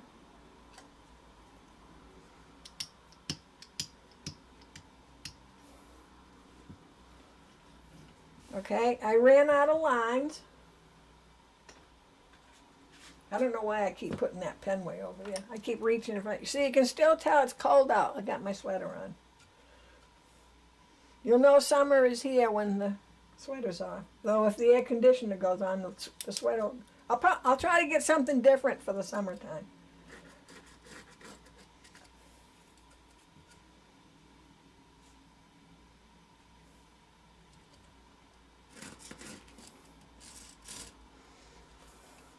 Okay, so see, we can check. I'm on the line. My strip is straight. I'm on the line. I'm actually putting my ruler down right next to the strip. So if you do that, get yourself a 4.5-inch ruler. That's perfect because we use it for lots of things. But that gives you enough to get going. But when you stop, you'll be doing it's like your little checkpoint.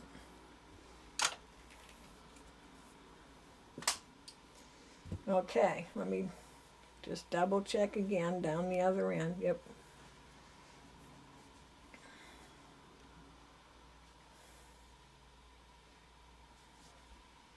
I can't really tell if that has a...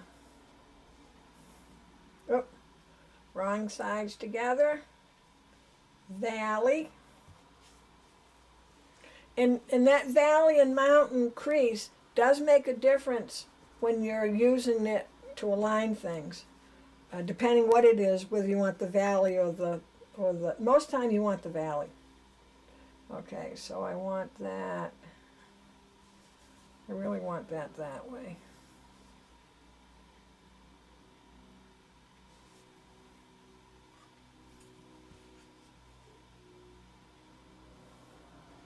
And again, I can see I'm on.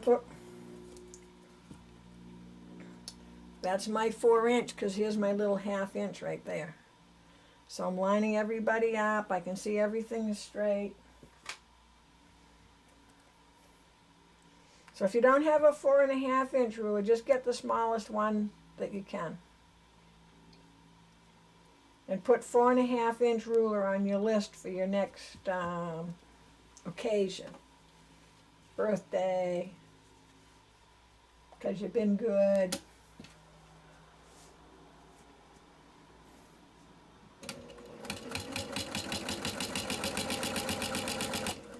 You see, I'm going to reach over here and I'm pulling this up. I don't want this dragging. This will drag my fabric back.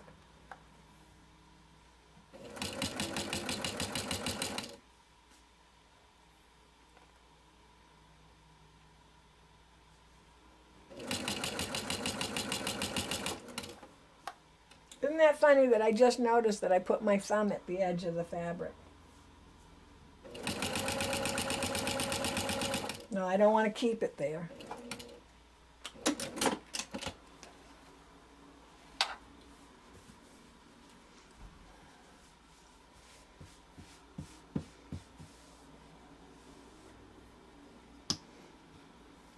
Oh, see, I shouldn't have done that. Should have gone this way first. There we go. And you'll see, when you're doing that, watch your strip right along there. And see if you don't see some of it move just a little bit. That'll help keep your stuff straighter also. All right. I can't see down to where I need to. So we're at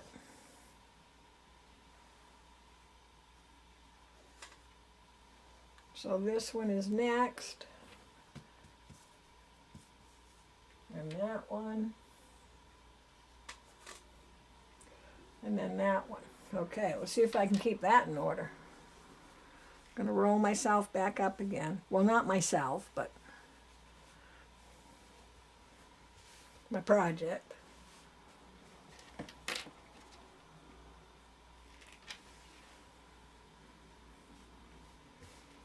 Okay. So this one doesn't matter, no direction.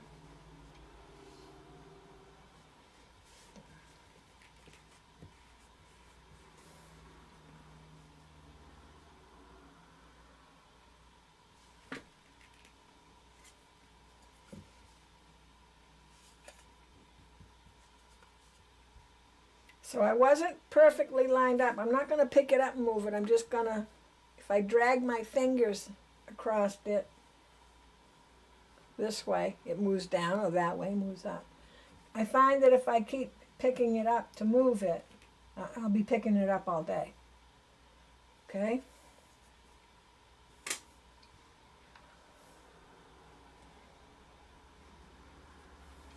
We're almost there. Yep, see what I did? I came across here and I didn't hold it and my fabric flipped up. So remember, hold it. I turned my head to look to see if there were any questions. Let me just double check. Let's see. Rhonda says, tea with a little extra fabric. Yeah, it was just a little thread. I'd probably get a little thread ball going. You know, kind of thread ball. It floated to the top. It was okay.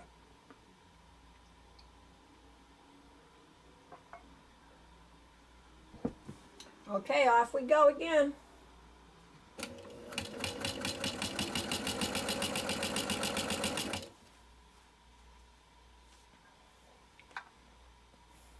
I know you're going to ask me why don't I have my pin cushion over on my right. Because my machine's, the end of my table is right here. Like right here. So it would just fall on the floor. That's where I usually do keep it, but because I turn the machine on the angle, I know, tale of woe, right?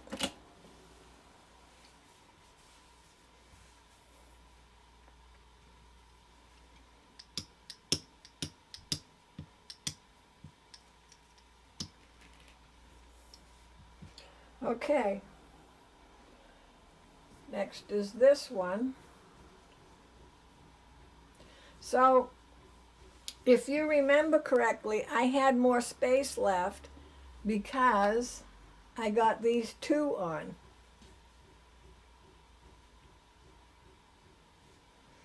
The other side and still had room left, and that's because of how I placed that center one. And I'm okay with that because even though, if you look, you see how I'm hanging off the edge just a little? That's going to be fine because I'm going to end with the same two, and then whatever I cut here, I will cut the other side to match, because remember, this is 5 inches bigger than I wanted. So I've got plenty of room. I really want to cut it down to 40. Okay? So let's get these two on. That means me. And then I'll show you how we'll trim each side, and then we'll be good for today. Okay? And of course, once I put the seams in, I'm guessing that this one is going to come up and be on the batting, because I'm just laying them down with no seam allowance now. So I want to make sure this is my words again.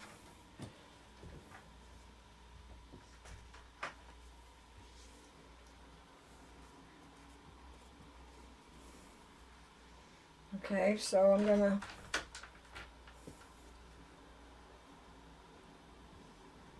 flip this over, and before I line it up or anything, I'm just going to go, okay, words are going in the right direction. Let's solve that problem first. Let's put the ruler on. Make sure I'm aligned this way. And then there's my valley. And I'm a little crooked. Okay.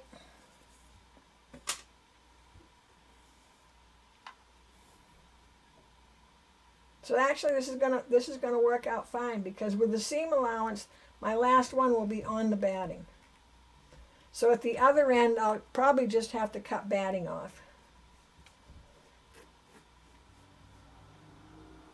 Oh, see? You see what I did? My eyeball went to here and I was doing this to line it up, which threw off my valley. You gotta watch it, because your normal habit is gonna be you wanna line things up there. I'm glad I did that. Okay, so once that's lined up, pins going in,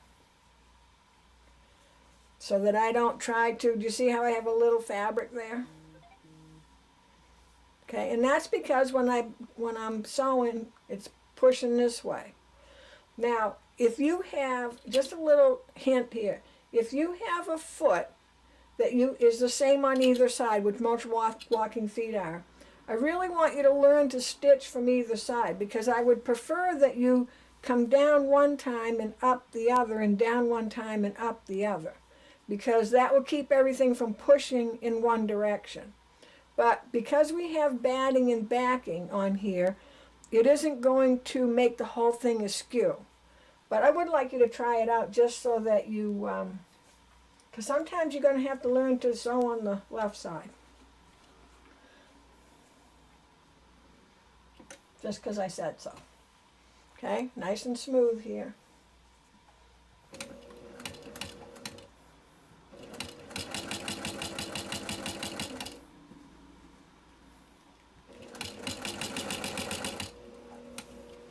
Because I can see, and I'm sure you saw it as you were going along, you get a little lump there because it's pushing forward. And it really depends on the machine, depends on the walking foot and all that, how that works out. Or if you don't have any walking foot. So when I took the pin out, I could smooth that, which now made it even with that edge.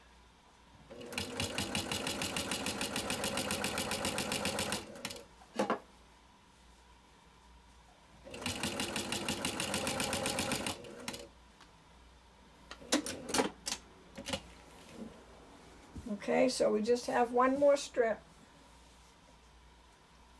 And see now how I have plenty of room there. Oop. I guess I should flatten it out a little, help it out a little first. And no, I'm not left-handed, but this seems a lot easier to do this. And it's awkward at first, you just get used to it after a while. Then try to do, I could do this, but I'm kind of like scrunched up here. Of course, you'll have more room.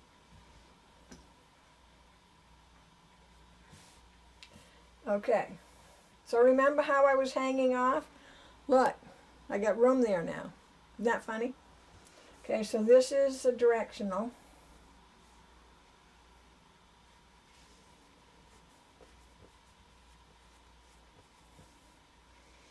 And I should have drawn my lines one more time. I ran out of line. So let's keep our habit going.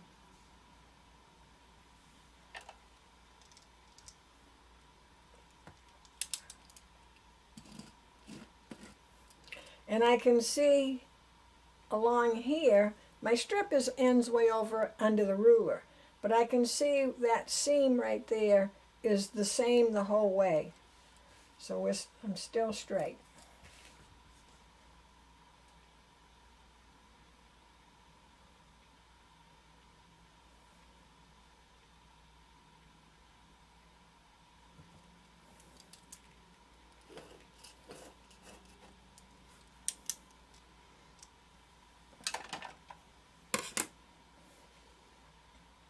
Okay, so I did say this was directional. So I'm going to set it down. Oh, I can't see my valley.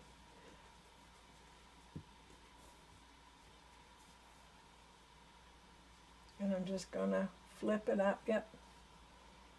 Don't want the ornaments on my tree hanging upside down.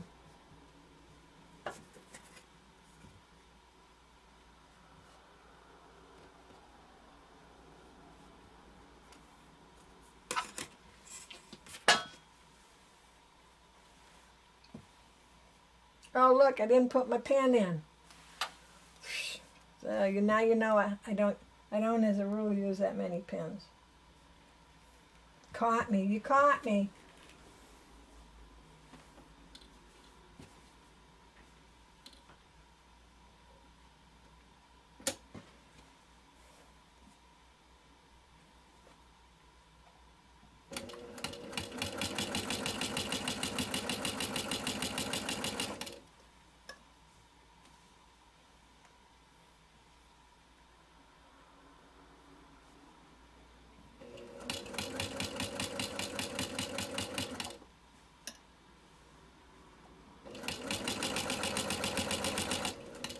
And I know you see me coming over here and moving that, but that does help you stay straight and feed good.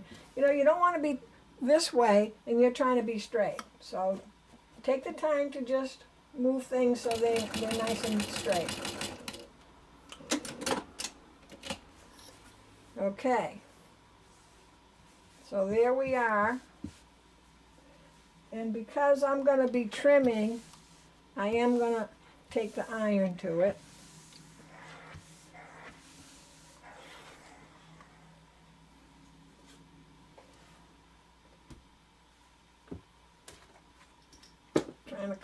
Trying to clean my mess.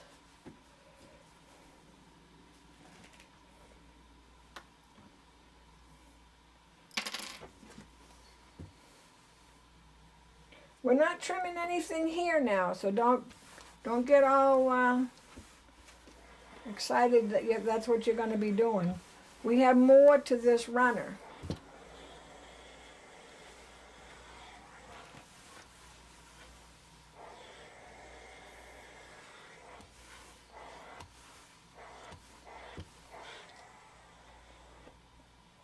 Okay, so the only thing that I'm going to do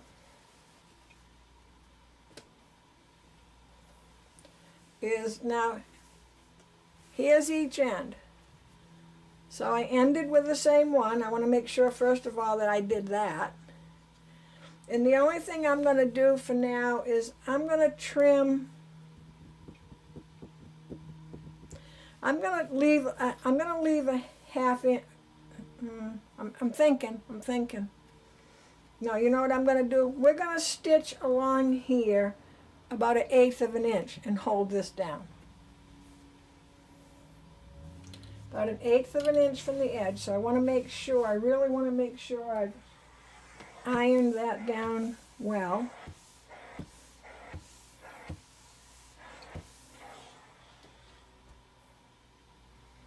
And I'm going to put a couple of pins in. And I want to stitch 1/8 inch from the edge, and then I'm going to go the other side and do the same thing.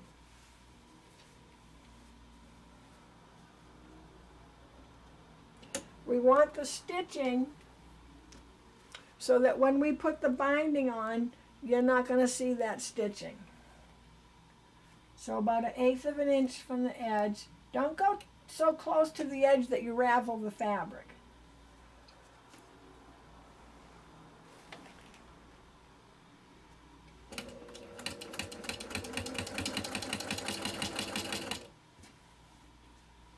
I want to keep that nice and straight. This is nice and flat.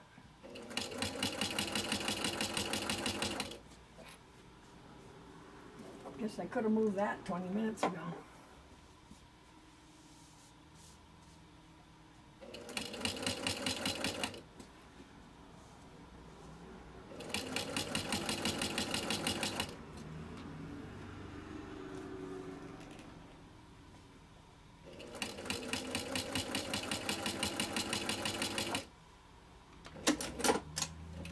Now, if this strip for you Might be a little wavy. It's okay. We're going to end up cutting part of it off to make it nice and even. So don't worry about that because we're not perfect. So you want to just get it so it's tacked down and it's not flopping around. Then before I trim, I'm going to go to the other side and do the exact same thing.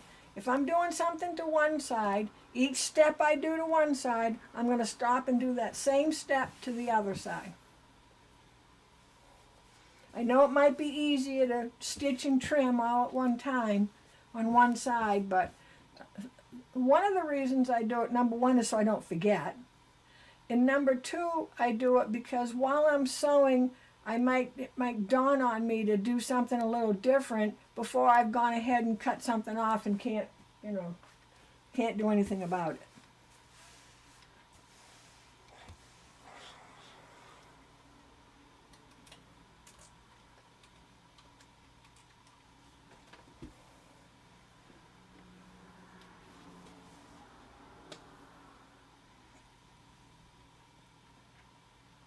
So I'm going to do the same thing, 2 pins, and each time I pin, I'm making sure I'm pushing that fabric. Okay? So, see how much fabric, how much batting I had left when this was hanging off? Because that seam allowance, you figure this was a 1/4 inch and a 1/4 inch, so there's a 1/2 inch, 1/4 inch, 1/4 inch, there's a 1/2 inch. So you'll be surprised. Don't panic if you get to the end, and don't panic until you have to. Hopefully you don't have to panic at all, but sometimes we panic before we need to. And remember, about 1/8 of an inch.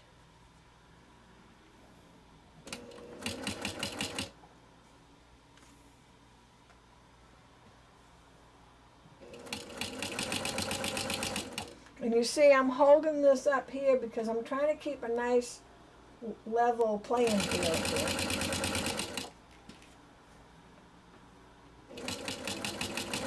And I'm proud of myself that I haven't let the machine go berserk. And it's only because I push the pedal so far in front of me, I have to reach my foot to get to the very end of it. Because if I put my foot on the pedal too far, we're in a jet.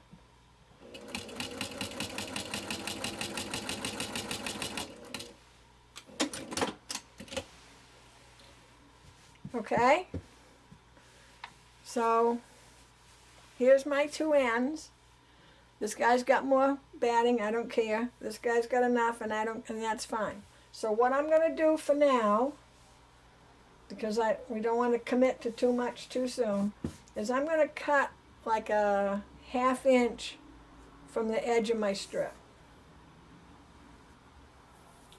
And I've got to get a different rotary cutter.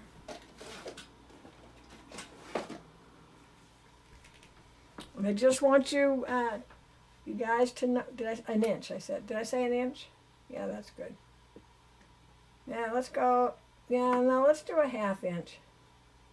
No, let's do an inch. I just decided because I got to show you something next time. So I'm about an inch from my stitching because I can't make quite an inch from the edge of my strip, and my stitching is straight, hopefully. So what I want to do, even though this is just temporary, is I've run my line straight here. It's straight here. It's straight with the seam allowance. Okay? Oh, I started to say, for those of you that watched the other night and I said I needed to change the blade in my little rotary cutter, I just want you to know I did it. It was nice. Okay, so I'm straight. Whether it's straight to this exactly doesn't matter, but it's straight to this seam, straight to this seam, it's straight to here and straight to here. Okay, we're not going to worry about getting this perfect now. That's for later. So I went an inch, right? I'm telling you, mine like a steel trap. Okay, and I know I went an inch from about my stitching, but again,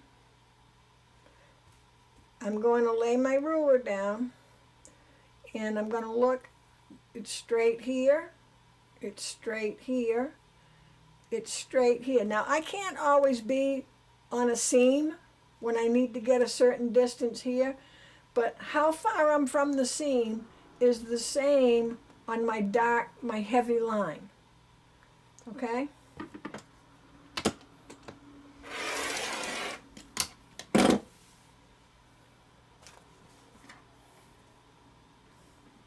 So, let me get this glare out of the way. I can't get my whole, let me see if I back up. Oh, back up, back up, back up. So there we are so far. So let's see. Okay. So we're not touching anything on either side. We need this batting to finish our table runner. Otherwise it'd be kind of skinny. So if you need a skinny table runner, this would work. Sometimes, you know, you do. So we've stitched here. We don't need to stitch down along this part. So I've stitched at both ends on this edge, and that's just to keep that where it needs to be. And I'm looking, see, I got a crease there. I got a little crease there, so I'll iron it, and if it doesn't iron out, I'll take this stitching out. And if I have to take this stitching out, I'm going to do it from the back, because I'm so close to this edge. If I try to pick at it here, it will ravel this fabric. This may be fine when it's done, but I'm not going to worry about it today. We're not worrying about it today. So let me see if there's any questions. Oh, thanks, Rhonda. Looking good so far. I'm doing Christmas. Rhonda's doing 4th of July. I wish I could see your pictures. If you think of it, Rhonda, you can send it, put it on Facebook, or just send it to me. I'll put it up on Facebook. I'll put them up together so we can be side by side. I'll give you a few days. So the next part is we're going to be adding some strips on, and the strips are, let me see. Hold on.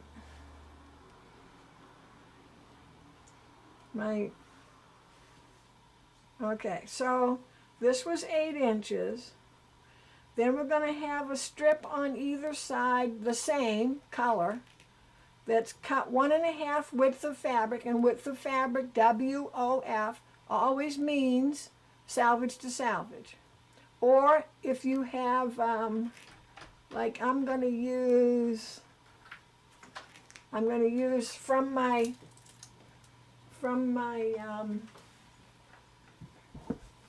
my pack of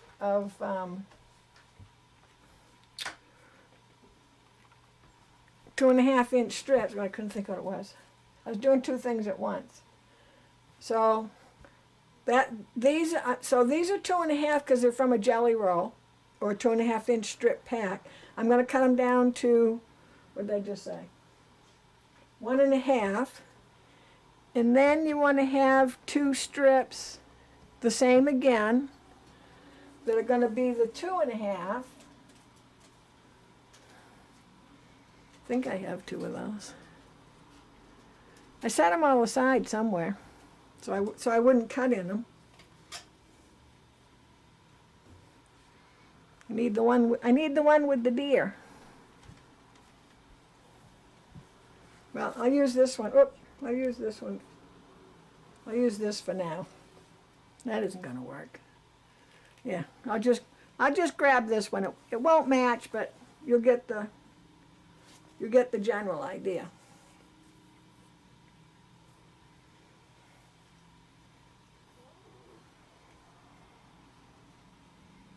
So they'll be about that size. And then the last one, I just have to find, oh, here I got one with 2. Here we go. And then the last one will also be 2.5.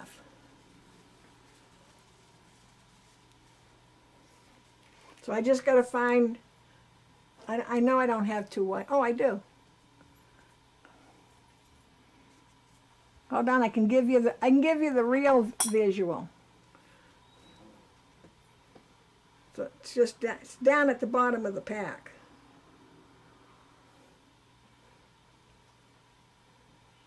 Oh, for crying out loud, when you want to get something quickly.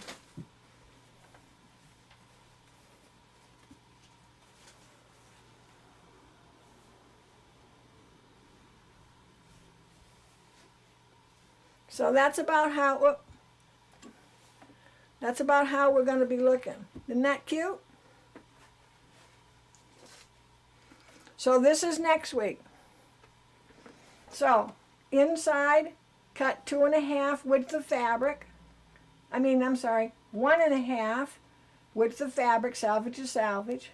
Or if you're using a 2.5-inch jelly roll, or some people call them, I think, roly-polies. There's different names. But the 2.5-inch strip pack, you're going to cut it down to 1.5. 2.5, 2.5. And we'll still be doing quilt as you go as we're going along. But you see, the edges are not, you're not going to see these edges that we just had, our little scraggly edges. They'll be gone. Oh, you like the plain white ones? Yeah, they look pretty good. Thanks, Rhonda. You helped me make up my mind. Okay, so any last questions? Well, we did go longer than I thought. So, everybody, thank you for joining in. Remember, next Saturday, 10 o'clock, May 8th, 2021, we'll be putting the sides on. So, if you're just watching this now, you have a whole week to get to that part. Or, if you're watching it later on, there'll be a part 2 to go with the part 1. I'll relabel this one part 1. After I know how many parts there are. Because if there's 3, I would like to make note 1 of 3 or something like that. Okay, so anyways, thank you for joining in. If you haven't subscribed, would you please subscribe to Miss Loreens Schoolhouse and hit the little bell for the reminders of when I load something up, a video up, or I go live. And if you enjoyed it, thumbs up. Also, Thursday night, 7 p.m. I have another live YouTube time where it might not, we don't do big projects like this as a rule. So it might be tips and tricks and that kind of things. So, okay, Rhonda, So and Nancy, thanks for joining in. Thank you everybody else that joined in. I appreciate it. And we'll see you next week to finish this up. I'll take a picture of this like it is, and I'll stick it up on Facebook. I know some people don't use Facebook, and that's fine, but I know then there's some that do. Some, I try to keep everybody as happy as I can. So thanks again for joining in, and have a great rest of your weekend, and hope you're getting some sunny weather. Bye-bye.